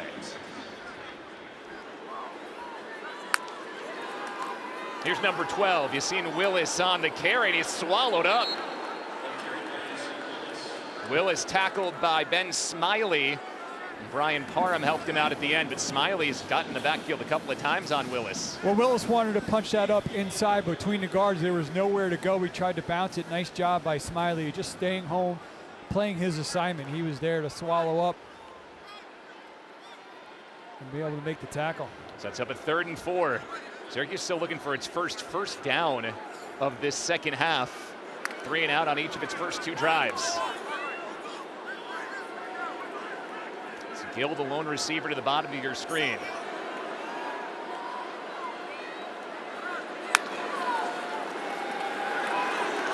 No one open over the middle. Angeli finds Ross-Simmons. Had to go to his 4th or 5th option and found him at the end. Good progression, strong throw, and a first down. That's one of the strengths we certainly see from Angeli. Do a nice job picking up pressure to bring 4 and just working through and then finding his receiver over the middle. A nicely thrown ball there. There was some traffic there. Well placed ball. Give it to Nixon. Good hole up the middle. Oh, he delivers the boom on Lee Millette.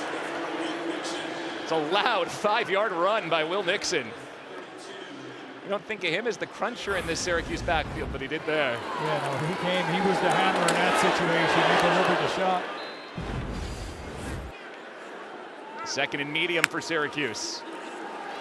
Angeli's pass tipped at the line and nearly picked. Bounces just in front of Donovan Branch to set up 3rd down.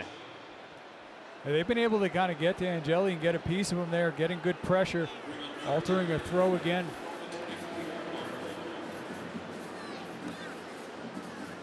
It's another 3rd down opportunity for Syracuse. Picked up their last one, but overall the Orange just 4 of 11 on 3rd downs today. This one is 3rd and 4. Likely the final play of the 3rd quarter, with Syracuse down 2 scores. He's been quiet since the end of the second half. A big opportunity here to potentially look for Valari. Lined up just off the left side of the offensive line. Pressure coming. Valari throws high, looking for Jalen Hornsby. So Syracuse will be forced to punt again. Devin Pringle covered him, but that ball was high regardless there. Yeah, well, I mean, he had 2 defenders. He had Omar Diomande underneath number 32, so Angeli had to kind of go over 2 defenders to try to make that throw. And once again, this UConn defense playing really well. Defensive coordinator Matt Brock has to be really happy with the way his unit has played. Here's Jack Stonehouse's 5th punt. He's averaging 52.5 yards a kick, and this is another absolute boomer. That was a 54-yard punt and only a 4-yard return. That's the end of the 3rd quarter. Syracuse's offense with just 1 first down in quarter. Craig, it's a chance now for the Huskies to maybe put this game out of reach on this drive after their defense got another stop. Vignano pressured by Reese. He gets away from it. Oh, that was nearly picked. Tried to get it to Honig. Great read by Deuce Chestnut, the veteran. He introduced himself in the starting lineup today as a defensive backfield specialist. We talked to the Syracuse coaches yesterday. They drew a line of delineation between turnover and takeaway. Yep. Turnover is when you get the ball. Takeaway is when you actually literally do that takeaway. Yep. And I think that's what this defense needs to do, 100%. as you mentioned. They need a takeaway to really help their offense here as we are early in the 4th quarter and UConn in possession. No, Brown takes the give, looking to turn the corner. He does. Slithers through a couple tackles and That looked like it was going nowhere. It gains 8 yards and sets up 3rd and short. Tackle eventually made by B.J. Long and Dennis Jaquez, who is back out on the field after leaving with an injury earlier. Yeah, Mel Brown, who's kind of the speedster in that unit, doing a nice job just showing the patience, letting some seams open, and then some physical running as well to put him in a much more manageable 3rd down. 3rd and 2, Edwards, the bruiser, comes back into the game.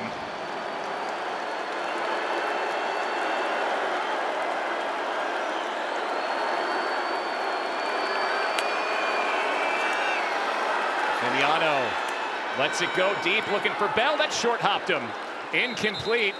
So they don't elect to try and run it short. They go for the shot down the sideline, and UConn goes 3 and out. Yeah, it was really kind of like almost a one-man route. It was kind of odd. It's kind of question why Syracuse sometimes has gotten away from the run there. You got Edwards. It almost seems like get that ball on the ground, play it to your favor, try to pick up that 1st down. That or one of those out flat to your wide receivers, let them have a chance to make a play there. Said clock stops, 14:08 to go, and Syracuse will get the ball back. Operation good again for UConn punter Connor Stutz. Kerr calls for a fair catch and backpedals to his 20 to bring it in. It's a 4. Old ACC after dark with Stanford down to ACC. Yeah. Will Nixon is in at running back for Syracuse. Again, still just 7 carries for Yasin Willis today. Angeli on play action, taking a deep shot for Darrell Gill, and he hit him! The first deep ball of the game is a big Syracuse completion. Gain of 40 yards to Gill. Yeah, and a few shots downfield. They're going to work the play action here. Nice job, just on the post route, see him working. He's got the inside of the safety, and Gill with the big play there. 4 catches for 84 yards for Gill. Angeli goes underneath, Nixon brings it in, stutter step, 1st down. Syracuse moving with tempo inside the Connecticut 30.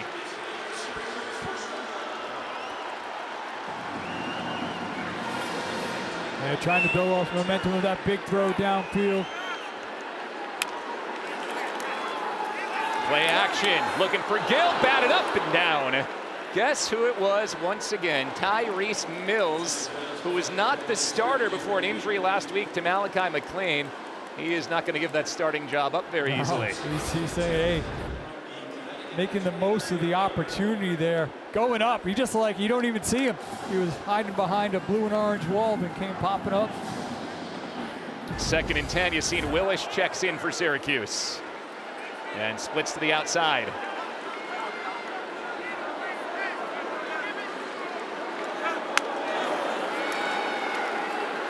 Angeli sets, throws. There's Jonte Cook, just his 2nd catch of the game. It's a 7-yard gain, 3rd and 3 coming for Syracuse. Angeli just taking what's underneath, setting him up in a manageable 3rd down here. Yeah, Valari's been quiet since the end. He was a key part of getting them that 3 points right before the half. Syracuse down 2 scores. 3rd down and 4. Angeli's hit from behind. Omar Diamande swallowed him up.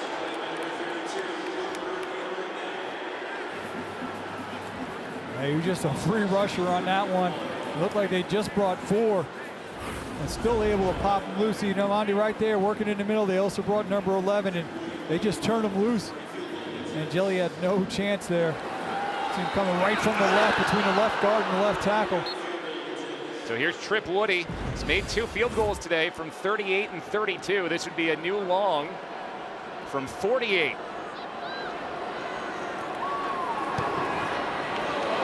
Sneaking to the right, and it is no good.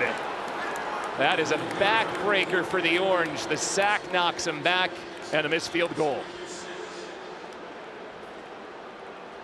They got a drive that started off with a lot of promise with that big throw downfield to Gill. Then the following up the play to mix to the back Nixon, excuse me, and then this one you see he just pushes it right, hits it right, never curves back in, just outside the goalpost. We'll see here if UConn have been really balanced today, though, continue to kind of maybe question maybe that 3rd down call on the previous drive. Try to continue to work that zone game in. Now Edwards in, number 0. Could have been a one-score game. Instead, UConn up 2 scores with a chance for more. Sending some fans toward the exits here at the JMA Wireless Dome. Vignano back across his body. That was a great pass, and Honig just dropped it. That had a big gain there. The defense had gone with Vignano. Honig had all kinds of acreage in front of him. We've talked about Honig at one point being a quarterback. He probably wasn't expecting it because they always say don't throw across your body back to the middle. He's probably like, hey, you're going to target me. I'm behind him.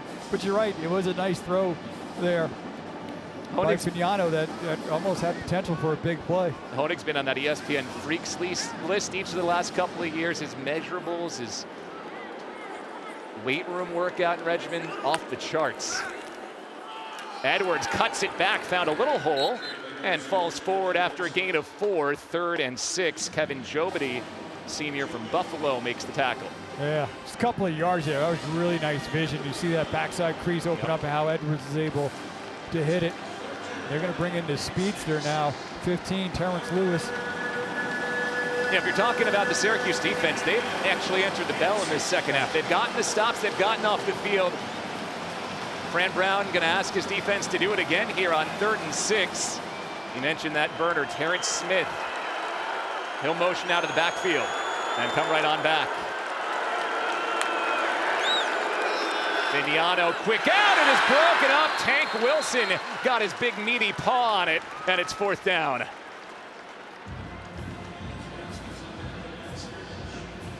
Mention it, once again, this defense in the second half, responding, looking to go out there. Nice job. They always say you can't get to the quarterback, get your hands up. That's what Tank Wilson does. They'll force a punt. You think about trying to block one here if you're Syracuse, needing that type of spark? They are up near the line here. He'll drop back toward the return as Stutz gets it away. Curve from his 14. Made the first man miss, made another miss. All that work nets him about 3 yards. So the Syracuse defense gets another stop. Now they're begging for their offense to get them some points. Between that and the red zone, those are facets of the game that have really hurt Syracuse today. Steve Angeli, 20 for 32 for 232 yards. He's going to run here along the sideline. He throws last second and gets it forward, complete for a first down. He was just along the line of scrimmage here. That is a clean pass to Tyshawn Russell for a big gain. Yeah, nice job by Angeli getting out but keeping the eyes downfield. Angeli will move the pocket this time. Airs it toward the sideline, intercepted. Damon Brinson on the underthrow, pulls it back in, and the UConn defense makes another play. Nice job by the safety, Brinson. He's underneath Angeli, tries to get it over him. Brinson just keeps dropping. We talked about Syracuse needing to make a big play defensively. It's here, it's UConn. He's gonna roll out. He's got his receiver, watch number 3. He just keeps drifting, squares up. He's able to make that play. He was looking for Tyshawn Russell.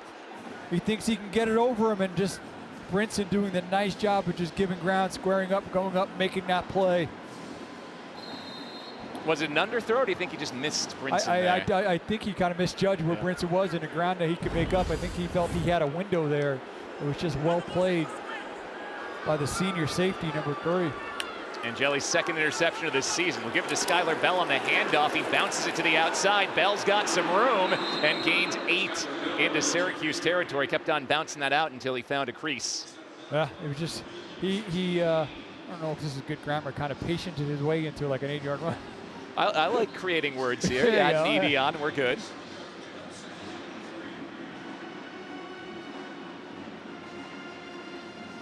This has not been a pretty game offensively for either side, but UConn's made enough big plays, and this feels like the 4th or 5th time we've said this half. They've got a drive here where if they can convert, they can basically put this game out of reach. Yeah, we've talked about Syracuse defense has stepped up, but also talked about where UConn just did. If you're an Orange fan, you need your defense to create a takeaway.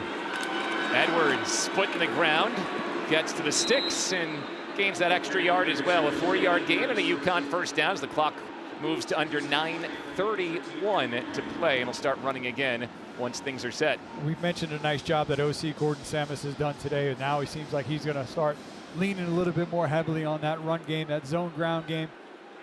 And as you see, the Huskies really no rush. I think you see Jim Mora kind of sensing it there too. I just read his lips said, "Come on, baby," as he gave a fist pump toward the offense here. He told us when he needs some tough yards late to run plays out, it's Cam Edwards territory, and I'd like to see a heavy dose of Edwards here down the stretch. It's the tight end Lewis Hansen in motion. Right back to Edwards, avoids Joe, but in the backfield, Syracuse swarms. It's McDonald with the finishing blow after a gain of, actually a loss of a yard. Janice Jacquez combining with Derek McDonald. Yeah, they took that snap all the way down to 1 second on the play clock.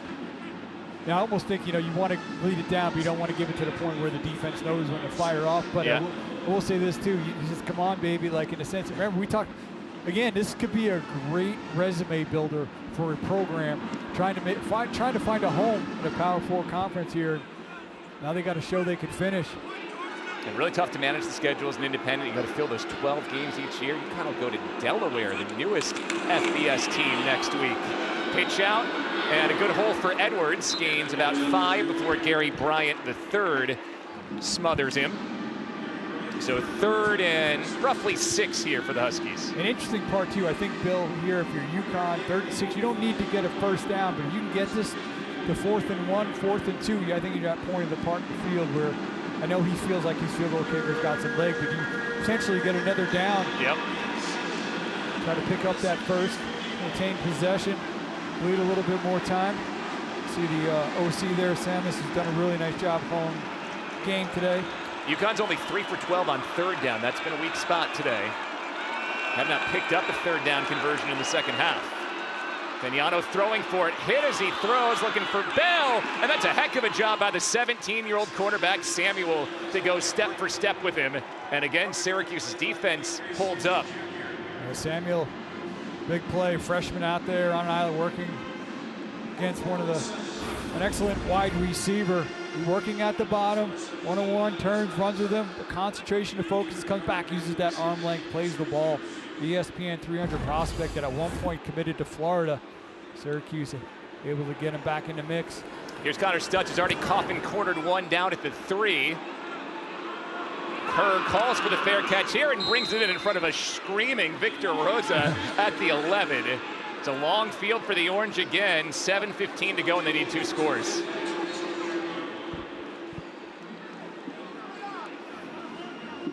You're at the point in the game now. We've talked about maybe a need to run the ball more, but now clock dictates they're going to have to be airing it out and slinging it here. Can the offensive line give Steve Angeli enough time? Yeah, I mean, listen, UConn's done a really nice job with its pressure. Again, it's a very active front, a lot of movement, can create some confusion. They've been able to pop some guys loose. Big number 55 players like Vincent Carroll Jackson has been able to get some push in that pocket. Angeli threw a pick on Syracuse's last drive. UConn overload the right side of that line. Syracuse will run it the opposite way. Yasin Willis gets out toward the 17. It's a 7-yard gain as the clock will keep on winding. We've seen UConn stack sides of the offensive line at different times today, and that time Syracuse ran against it. Yeah, it was smart. There was nobody to the right side. Go right back to Willis again, and he powers across the 20 for a first down. Well, all game long they've been throwing it. Now you get into what seems like passing situations and back-to-back runs pick up a first down. The defense gave them a big run lane. They took it and made sure they moved the chains, got the first. Sure they'll probably go up. Back in the air here. Angeli to throw. Carroll Jackson moved the pocket. Angeli finds Jalen Hornsby, and the young redshirt freshman wide receiver brings it in again. His 3rd catch of this game. Syracuse has moved the ball about 32 yards already on the drive.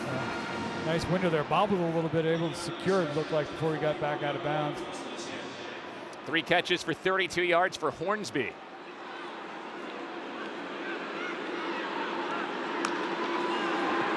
Low snap, Angeli handled it, tried to get it to Willis, and Yasin Willis didn't bring it in.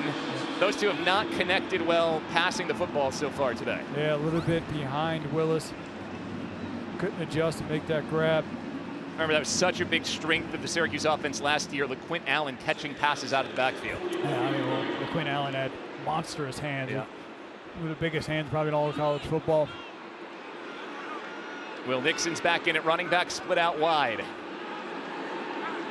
Second down. Angeli comes underneath to Tyshawn Russell. Couldn't shake Diamande. He'll gain just 6 and set up third down. Once again, though, we see some good just open field tackling from UConn. Stephen Wright, defensive lineman, number 92, is down.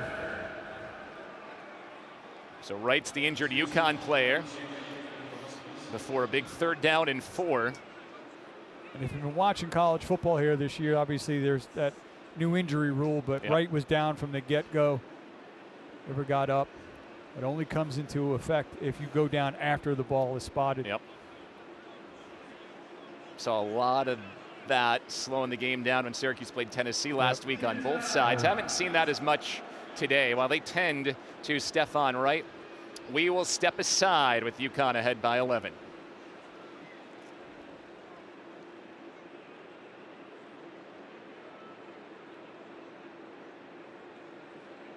In 4-down territory here, so 2 plays to pick up these 4 yards. Yeah, especially where you're at in the field. Pressure coming. Angeli throws for Ross-Simmons, back shoulder, and it's incomplete. We'll bring up 4th and 4. Tyrese Mills was there covering Ross-Simmons. Mills today has 6 tackles, 3 pass breakups, a hurry, and a forced fumble. Yeah, he has been outstanding today. Almost feels like we're not sure who to say made the play on defense. Just go ahead and say his name. Penn State transfer in his 2nd year at Connecticut. Stepped into the starting role today. Big 4th down. Could be the game, 4th and 4. UConn bringing the house. Syracuse holds up. Angeli hits Ross-Simmons in stride. And Justus Ross-Simmons with the house call. Touchdown, Orange.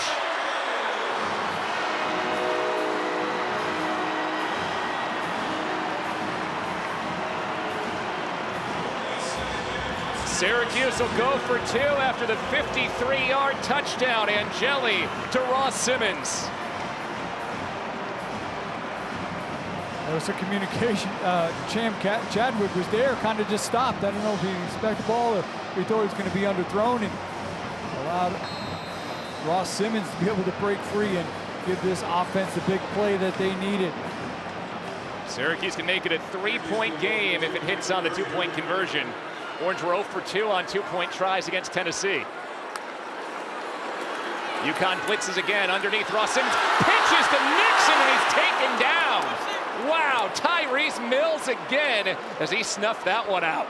Yeah, so they were working that yesterday in practice, and had that kind of in the back of my head and they executed, but Tyrese Mills just doing a great job. Going back to the touchdown, number 13, Cam Chadwick, the redshirt sophomore, was going to be in coverage. He's going to go down the side. See, it's at the bottom of your screen. He's working against Ross-Simmons. He's there. He's following the football, and he's stopped. Ross-Simmons smartly keeps going. Angeli hits him in stride. And then you see him there working. Chadwick is there. He stops.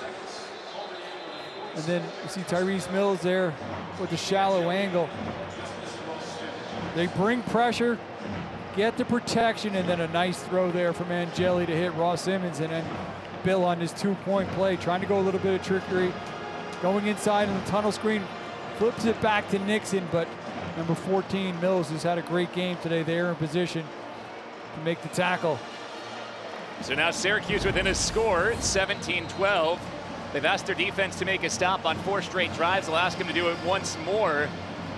Have a chance to definitely feel like steal this one the way this game's gone today. UConn will try to run out the clock here as Jaden O hammers the kick down, and Mel Brown will let it bounce.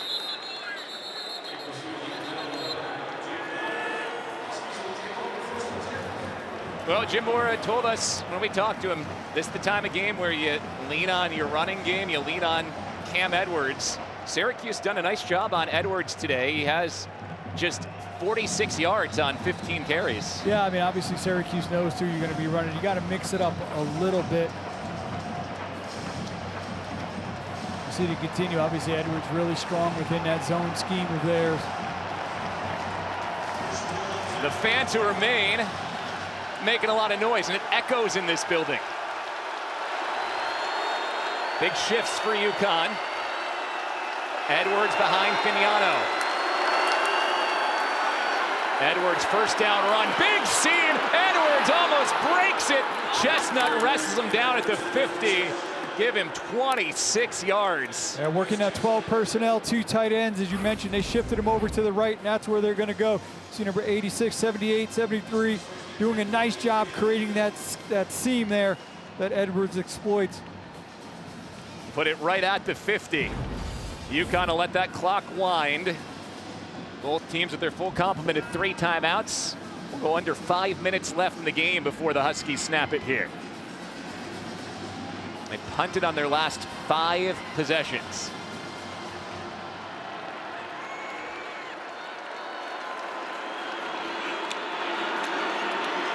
It's Edwards again. He goes to the left this time and surges ahead. Very strong first down run. He gets 7 yards. Yeah, Bill, they just essentially just flipped that play from the boundary to the field side. Tank Wilson is down for Syracuse.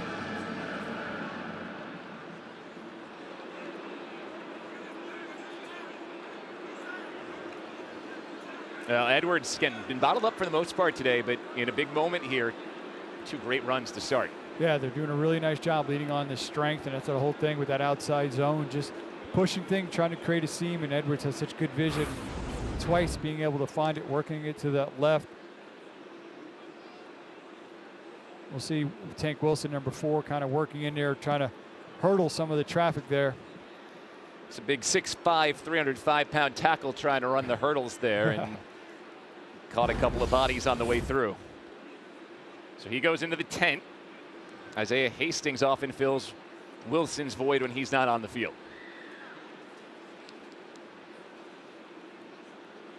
So it'll be a 2nd and 4 upcoming here for UConn. You got to imagine keep it up with the heavy dose on the ground, but you wonder, does Gordon Samus take a play action shot at some point here? Well, I think here, you know, I was just thinking, say keep it on the ground, but here in this 2nd and short, you got an opportunity where you're at in the field again, even on 3rd down, potentially don't need to get it first. You can get it to a 3rd and 1 where you're at. Maybe you try to push forward, get it first. So I think you could play a little bit, so to speak, with house money on this 2nd down. But again, I don't think you need to. Maybe a little bit. You're right. Maybe a little bit of a play action. Maybe see if you can kind of catch Syracuse off guard. Tank Wilson played just 5 games last year before a season-ending injury. Big part of that Syracuse defensive line. He was dinged up a bit last week as well. You see Fran Brown in there getting a look at his big defensive tackle.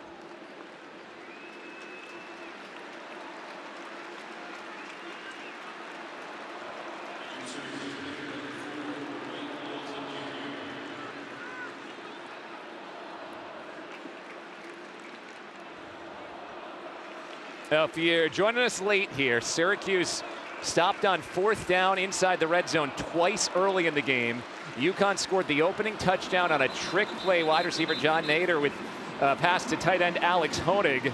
They got a big Mel Brown 45-yard touchdown run, led 14-6 at the half. Syracuse just scored on a 53-yard Justus Ross-Simmons touchdown. Missed on the 2-point conversion. 5-point game, 4:30 to go. Clock running, 2nd and 4 UConn. Yeah, with that injury timeout, UConn had a little bit of time to think. Like I said, it's an interesting 2nd down. There's quite a few ways that the Huskies can go with this. You can get greedy here, but do you just stick with what you're doing? That's the decision for Gordon Samus, the offensive coordinator, with Edwards behind Fignano.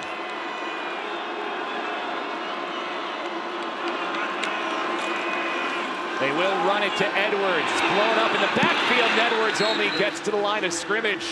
Syracuse got penetration across the board, and it was cleaned up by Derek McDonald, the linebacker. Yeah, essentially just kind of stayed on script there, trying to work their run. Went right to 1st down. First play, then back to the left, going back to the right. Edwards fired up, disappointed in himself. Big 3rd down here. Again, I think where you're at in the field, you can get this to 4th and 1. Keep that offense out there. Oh, Syracuse might have jumped. Flag is out. It's a free play. Fignano taking a shot, broken up, but it'll be a first down UConn as the hard count from Fignano got the Cuse into the neutral zone. That's a 7th-year veteran picking his spot for a hard count. Defense, 5-yard penalty. Number 91 results in a first down. George Rooks, the veteran transfer from Boston College, tagged on the offsides. And for the most part, overall, it's been a pretty clean game penalty-wise there, but a tough one there. Rooks right in the middle. Over here, you see. Looked like Rashard Perry also jumped there. I think both Rooks and Perry went in. So it's a first down for UConn, 3:19 to go. This is probably where Fran Brown starts thinking about using those 3 timeouts. Edwards stays in at running back. Again, Syracuse penetrates and Edwards goes down for a 4-yard loss. Fran Brown will use his first timeout with 3:12 to go. Kevin Jobody, who had a sack earlier with another tackle for a loss. Well, that's the way you kind of really disrupt that zone run game, is you just get back there, don't ever let it get started. And Jobody just fired back there. He's working right to the right side of your screen. You see him just fire in there, and there's no way for Edwards to kind of get working laterally, head of steam, and find something. Number 94 just firing off low, just splits center and guard. Yeah, Jobody was in there, but the whole line looks like it won. Rooks was there, Reese was there on the cutback as well. That's why it would have been a bit interesting coming off of that injury timeout to maybe put it up in the air, just to try to maybe stop that defense from maybe just thinking automatic run. And now you're back in a situation where you can't fool them with a play action because you have to possibly anticipate a pass. Do you put it in the air, risk stopping the clock, or do you make Syracuse use its timeouts? In the first half, they really executed a nice screen play to Edwards. 2nd and 14 for the Huskies. They'll keep it on the ground. Edwards cuts back and gains the yards he lost. Still going to be 3rd and 10.5. Antoine Delorier, the freshman, made the tackle, and now Fran Brown will use the 2nd timeout. If you're UConn, you can get 5 on this way. You're probably right about boundary of maybe trying to kick a field goal. It's almost what you got to be thinking for here. Call a play to get into field goal range at least, right? Make it an 8-point game and at least give you that touchdown and 2-point conversion cushion. Kicker Chris Freeman made one earlier today from 38 yards on the year, 2 for 3 with that 38-yarder is long. He's also missed one from 35 yards. We watched him in warmups. He kicked 2 from 54. He made 1, but the second one came down 7 or 8 yards short. And if you don't get anything here in the UConn, potentially you're thinking, all right, our punter's already pooch really nice. And if not, maybe potentially you have a pooch punch scenario. Because you still are going to force Syracuse to have to score a touchdown to win. It's 3rd and 11. It's a reverse to Skylar Bell, trying to turn the corner. Hanson a lead block. Syracuse swarms the ball. No gain. Deuce Chestnut, Antoine Delorier, and David Amapariola were all there in the frame. Really well covered.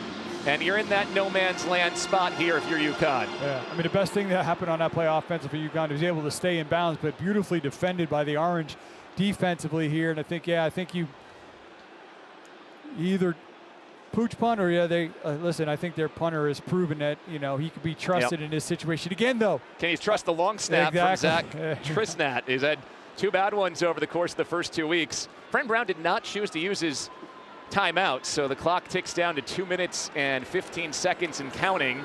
It is a good snap. Stutz inside the 10, big bounce. UConn trying to save it, that hits the goal line.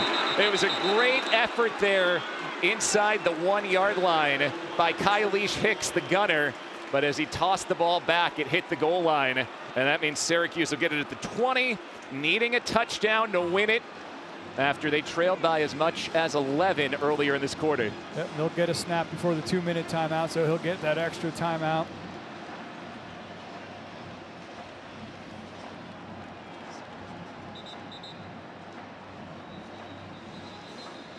Again, Bill, you got to go back to 2021, the last time that Fran Brown was a part of a coaching staff that lost 2 games in a row. It has not been a pretty day overall, but his offense is in a position where it wants to be in control. Steve Angeli is 24 for 43. He's thrown for 333 yards and a touchdown. Syracuse has 1 timeout plus the 2-minute timeout and 2:06 remaining. Angeli starts the drive under pressure, dumps it underneath, and gets Nixon with the 2-minute timeout behind him. He'll take that 7-yard gain in the middle of the field and set up 3rd and 3. Well, it has been ugly for the most part here, but Syracuse has the ball with a chance to go down the field and win the game. We've hit the 2-minute timeout.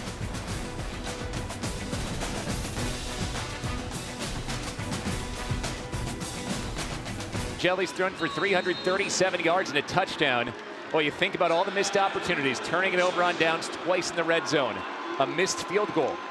You could erase all of that if you can just put this drive together if you're Angeli in the orange. 2nd and short, Angeli to the sideline. Jonte Cook picks up the first down, and he's out to the 38. An 11-yard gain. Brian Parham makes the tackle, and the orange will move in the hurry up. And we're seeing the better accuracy from Angeli that was kind of missing there late 2nd quarter, that most of the 3rd quarter. 1:45 to go. Angeli is crushed as he throws. Brian Parham, the redshirt senior Washington transfer, hammered Angeli there. Yeah, again, UConn does a good job of disguise. And number 6, you're going to see he's going to come from depth on a little bit of a delay, gets that free run. That's another big shot that Angeli has taken. Tough kid. He stands in there. He took some big hits against Tennessee last week as well.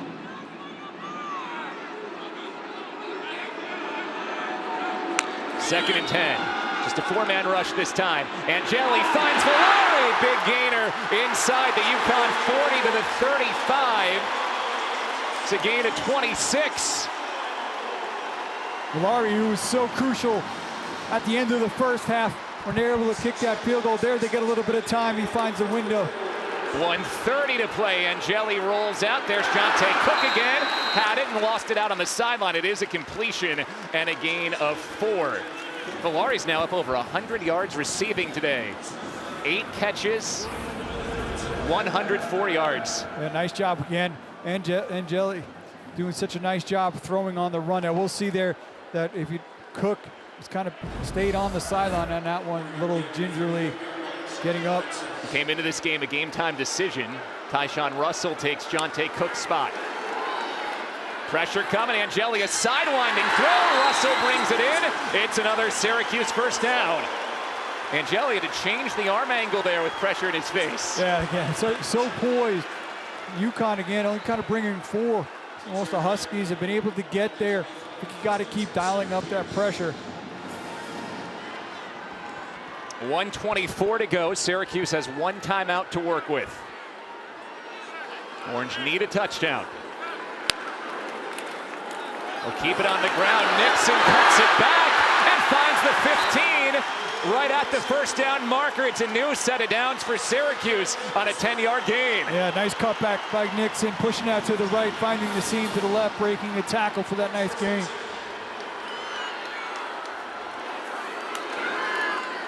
Play action. Angeli to the outside. Ross-Simmons the catch, and he shakes off Chadwick out at the 6. 2nd and 1.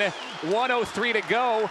Do you start to think about clock management the other way now if you're Syracuse here? I think you worry about getting it across the end zone, which has not been easy today. I do bring Yasin Willis in here. Obviously now you have the full playbook that you can work with 1:03 to go in that timeout. Yeah. It's got you tight end working to his left. Willis surging over the 5. 1st and goal. Syracuse down at the 3. This drive, a little bit more sense of urgency, mimics their opening drive of the game. Now, they couldn't finish on that drive. Can they finish here? Have not scored a touchdown on their first 4 red zone trips. Willis bouncing to the outside, turns the corner, he's in! Touchdown, Syracuse!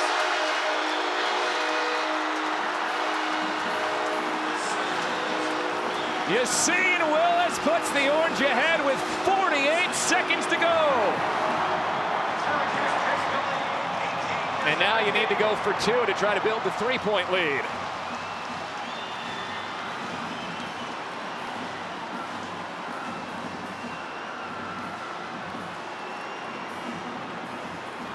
Ten-play, 80-yard touchdown drive for Syracuse. Took just 1 minute, 18 seconds. And now Syracuse looking to go ahead by 3 and at least be protected against a field goal winning it for UConn. We saw it last time, tried to go with the lighter, kind of hook and lateral. Jonte Cook is back out there, the slot receiver who could be a target in this situation. Angeli throwing back in the end zone. Gill brings it in. 2-point conversion good. And the Cutes go ahead by a field goal.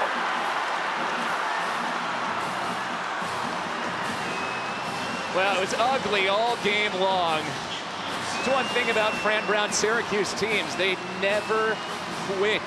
Big comeback wins last year against Virginia Tech and Miami. And scoring 15 points here over the last couple of minutes.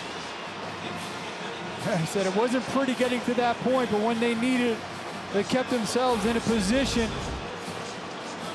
Here it's going to be Willis. He's just bouncing it to the outside. Again, keeping on the ground where we talked about Yasin Willis, maybe some of the touches that he should have had.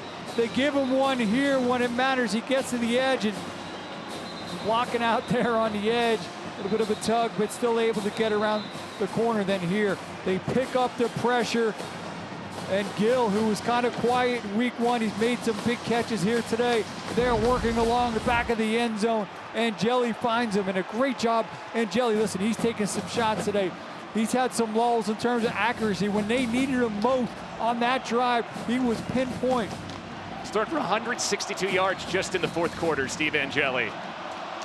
And a couple big runs, Nixon and Willis. Now Syracuse's defense needs to make one more stop. They forced 6 consecutive UConn punts. Jaden O kicks it over the top of Mel Brown. UConn starts this 25, needing a field goal to tie and a touchdown to win. The Huskies do have all 3 timeouts. And if you're Syracuse, first job number 1 is to know where number 1 is, Skylar Bell. He's the big play threat within this offense. I think if you're Syracuse, you've seen Fignano, the UConn quarterback, escape at times. Not the most mobile quarterback. If I'm Syracuse, I'm trying to get in his face, dial up some pressure, force him to have to try to make some throws without getting his feet set.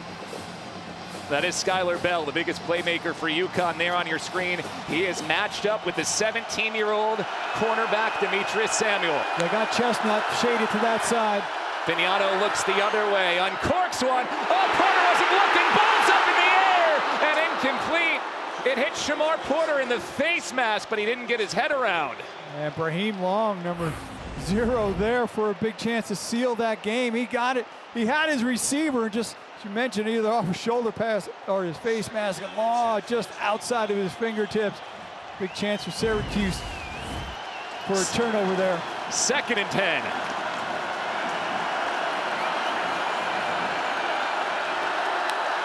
Syracuse drops back, only a 3-man rush. Reese gets there anyway and forces the incomplete. David Reese off the end gets to Joe Fignano. Yeah, Reese, the veteran, 8th-year player coming off the edge, just winning with speed to be able to bring the pressure there. So I mentioned, you can get after Fignano. 3rd and 10.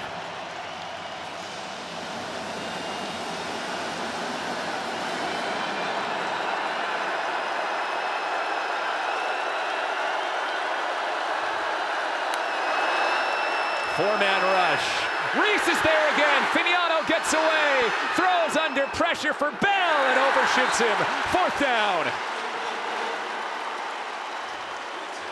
Fignano is able to escape that, but the pressure from Reese once again able to disrupt that play.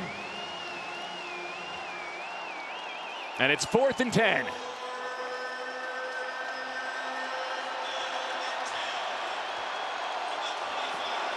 Need this first, and they've got all their complement of timeouts to work with. They got to get this first. Three-man rush. Vignano down the seam for Bell. He brings it in. Skylar Bell, a one-handed catch under pressure, keeps UConn alive. That's, again, I think he's one of the more underrated wide receivers in all of college football. When they needed a play, said you got to know where number one is. They had coverage there, but wow, what a catch from Bell.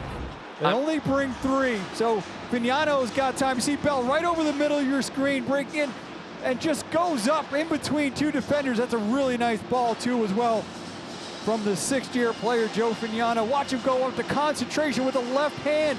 There's their defender right there. He's still able to find a handle, trapping against his body.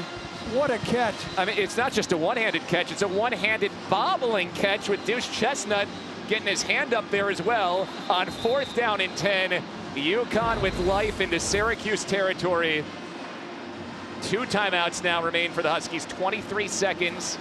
We saw the kicker, Chris Freeman, make one from 54, which means you need to get to the 37. That's about another 11 yards for UConn.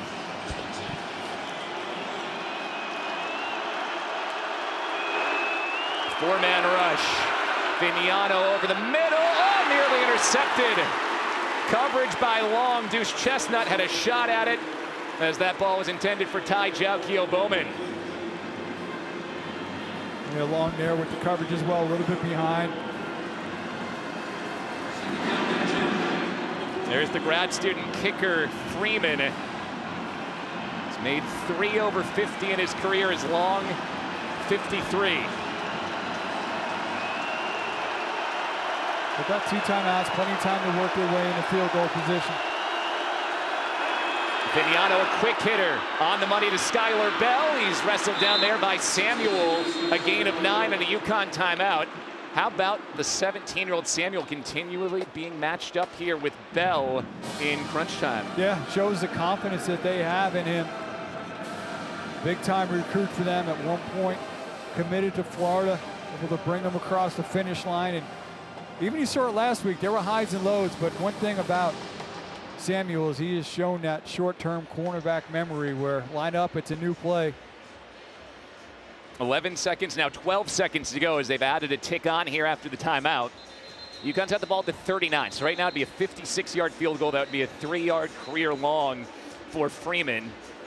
So at minimum, you're hoping to maybe gain 5 to 7 yards here, make it a bit more manageable for the grad student kicker. Well, you still get, you still pick up that first.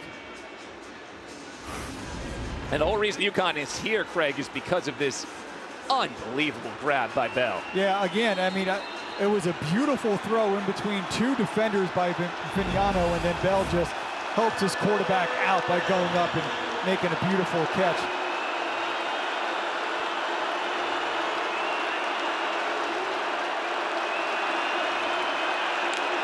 Third and 1.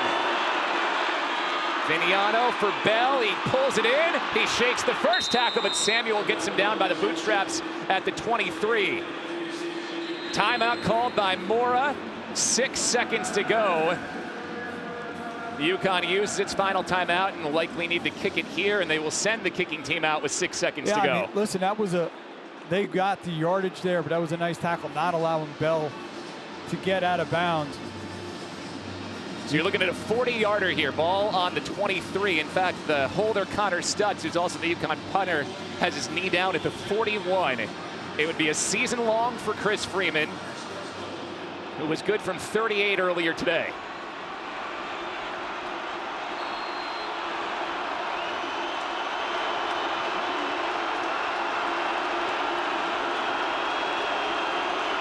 Freeman trying to send this game to overtime. Snap is good, kick is good. Put it inside the right upright, and this game is tied with a second to go. Good poise by Stutzman too. He bobbled that snap a little bit, recontrolled it, got it down. And Bell, we said we got to know where number 1 is. Made 2 key plays on that drive. One to keep it alive with that 4th down catch, and then that one right before the kick. put it in a more manageable kicking situation, and Freeman delivers. So Syracuse was down 17-6 with about 6 minutes to go in this game. Scored 2 touchdowns to build a 20-17 lead with just 42 seconds to go. UConn converts on 4th and 10, gets into field goal range. Freeman comes through, and barring something bonkers on this kickoff play, we're headed to overtime.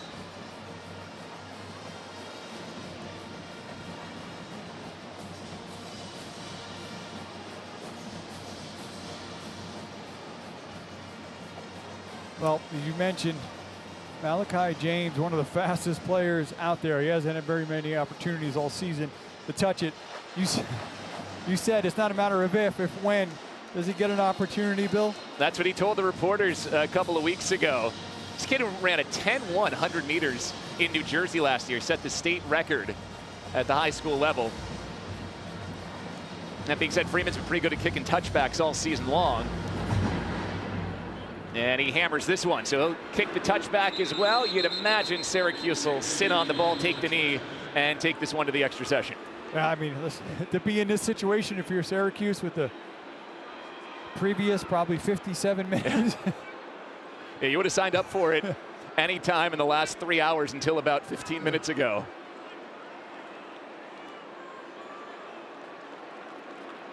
Now, it'll be interesting to go to overtime because, yes, Syracuse scored in the red zone on its last trip, but remember, red zone issues were the reason Syracuse was where they were throughout the first 55 minutes of this game. You get to overtime starting at 25, you're basically in a battle of red zone offense and defense here. Prior to that, it was 2 field goals and 2 turnovers on down in red zone trips. Syracuse will kneel it here in the victory formation, and we are on our way to the extra session in this northeastern rivalry between the Huskies and the Orange. Syracuse and UConn headed to overtime. It's been a fun one. Basically is a red zone battle once you get to overtime. Syracuse starts overtime with a run. Not much there for Nixon, who tries to push the pile, but is stood up. Stephon Wright, who was down on the field a bit earlier, injured, back in the game and makes the tackle. Yeah, him, Vincent Carroll Jackson also all in there. See number 55, number 92 in your screen. Those 2 big men not giving up any ground. You know, if you're Syracuse here too, you're still not super confident in your field goal kicking game. Trip Woody, a new kicker, made a couple shorter ones, missed a longer one. UConn just saw its kicker make a big kick. You don't want to leave it to special teams here. And second down, Angeli to the air. Hits Nixon over the middle, cuts it back and gets the first down. A 10-yard gain as Nixon alertly picked his spot to fall forward. And just a good job again. You see the poise from Angeli kind of going through his progressions, ultimately checking it down to Nixon, getting the first down. It's a 4-man rush by UConn. They do a nice job picking it up, comes right down underneath to Nixon. Sends Angeli over 400 yards passing. He's thrown for 404 yards today. Play action, gets it out to Jonte Cook. It's well blocked. Cook cuts it back inside the 10. Syracuse takes 7 yards on first down. 2nd and 3. Lee Millette, the safety, on the tackle. They're blocking out the edge, but UConn did a nice job just holding their ground. Be forced to cut it back inside, making the tackle. Syracuse going quickly. Right back to Nixon. Tries to slither in a small gap. And he's down just shy of the first down mark. It'll be 3rd and less than a yard. Ben Smiley, the defensive end, makes the tackle. Remember we started the game down here. It was a 4th and 2, and they got stuffed. Can they pick up the first here? 3rd and 1. Syracuse to the air for Ross-Simmons. Along the sideline. Touchdown! What a grab! Justus Ross-Simmons. Syracuse scores in overtime.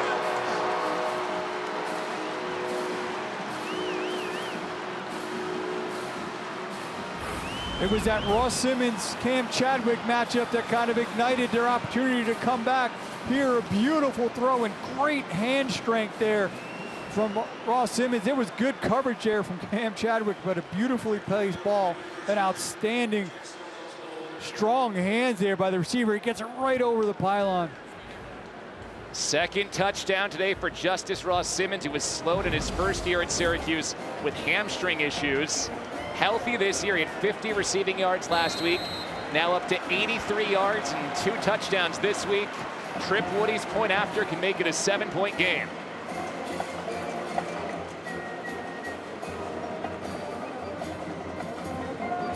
And Woody delivers. So Syracuse scores to open up overtime.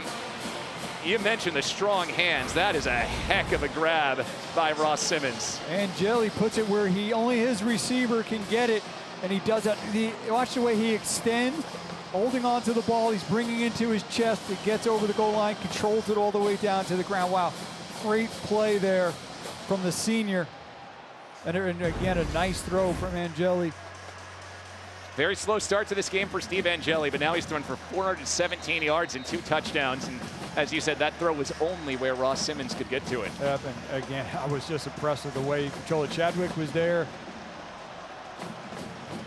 2 big plays in this fourth quarter by the senior wide receiver. Well, UConn delivered when it needed to right at the end of the fourth quarter.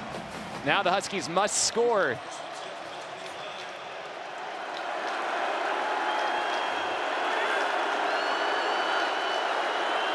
It's Hansen into the backfield. Edwards on the first down run is going nowhere. Tank Wilson bear hugged him. It's a loss of 1. He was helped off the field a bit ago. He's looking pretty good now. The big man Tank just crushing everything in his path down here. You see him against his zone, the way he works, maintaining leverage, just working right down the line. Syracuse defense coordinator said against that zone, you got to be in your gap, die in your gap. That's what Tank Wilson did all the way to make that play. 2nd and 11. It's a play action pass. Vignano airing it toward the end zone. Incomplete. Cornell Perry on the coverage of Alex Honig. Likely an uncatchable ball. Man, I don't even know. Devin Grant, such a big part of this defense, has not been in there. Cornell Perry stepping into that role, doing a nice job there in coverage. And again, it's one thing about Syracuse last year. Every time they lost, they responded in the next week with a win. That looked like a tall order a couple hours ago. 2 downs away from getting it done here. UConn needs the 15 for a first down. Vignano looking for Bell in the end zone. Incomplete, but a flag. Davian Kerr was there on the coverage, and the flag comes out, pass interference. Pass interference, defense, number 10, 15-yard penalty, automatic, first down. It was right in front of the field judge, Michael Hall, who immediately threw the flag. Yeah, always a tall order working. You see, trying to find, but you see how he keeps pushing, and then as he goes up, never tries to find the ball, just keep kind of leaning and pushing against the talented senior. He looks back once, but then as the ball is up in the air, he just keeps pushing on Bell. And you know, in this situation, in a must, they're going to try to find a way to get it to their playmaker. It's not a completion, but he does draw the penalty. Half the distance to the goal, penalty puts the ball on the 11. Thrown underneath and missed Juice Vereen. 2nd and 10. Yeah, tried to use a little misdirection there, and there was quite a bit of orange there. Luckily that just fell to the ground. Vignano's up to 23 for 39 for 252 yards. Some big hits to Bell here late in this game. Bell now has 10 catches for 98 yards. He's alone up top against Chris Peel one-on-one.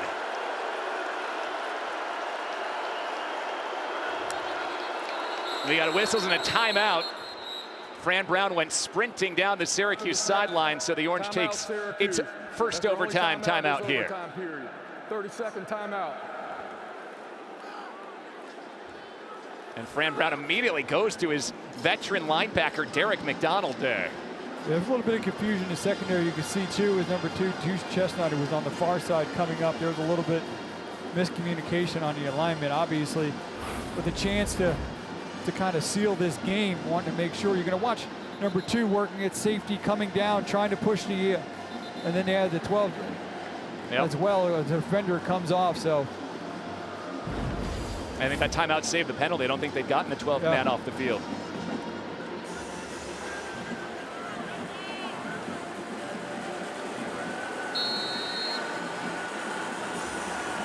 Gordon Samus pulling the strings for UConn, the offensive coordinator, before a 2nd and 10.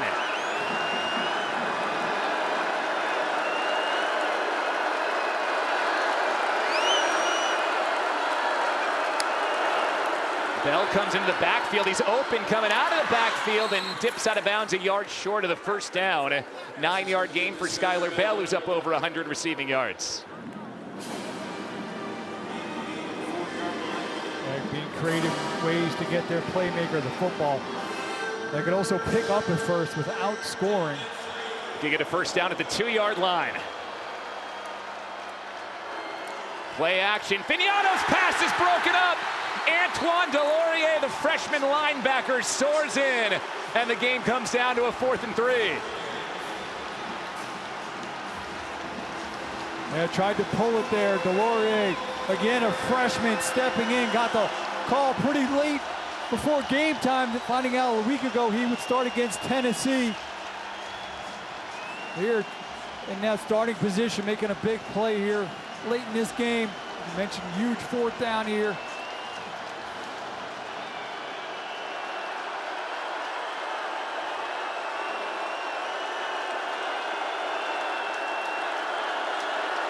UConn needs the 2-yard line to extend the game. Fignano to the end zone, incomplete.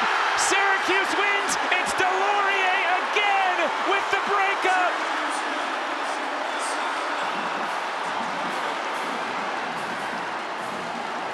Syracuse comes back from 11 points down late in the 4th to get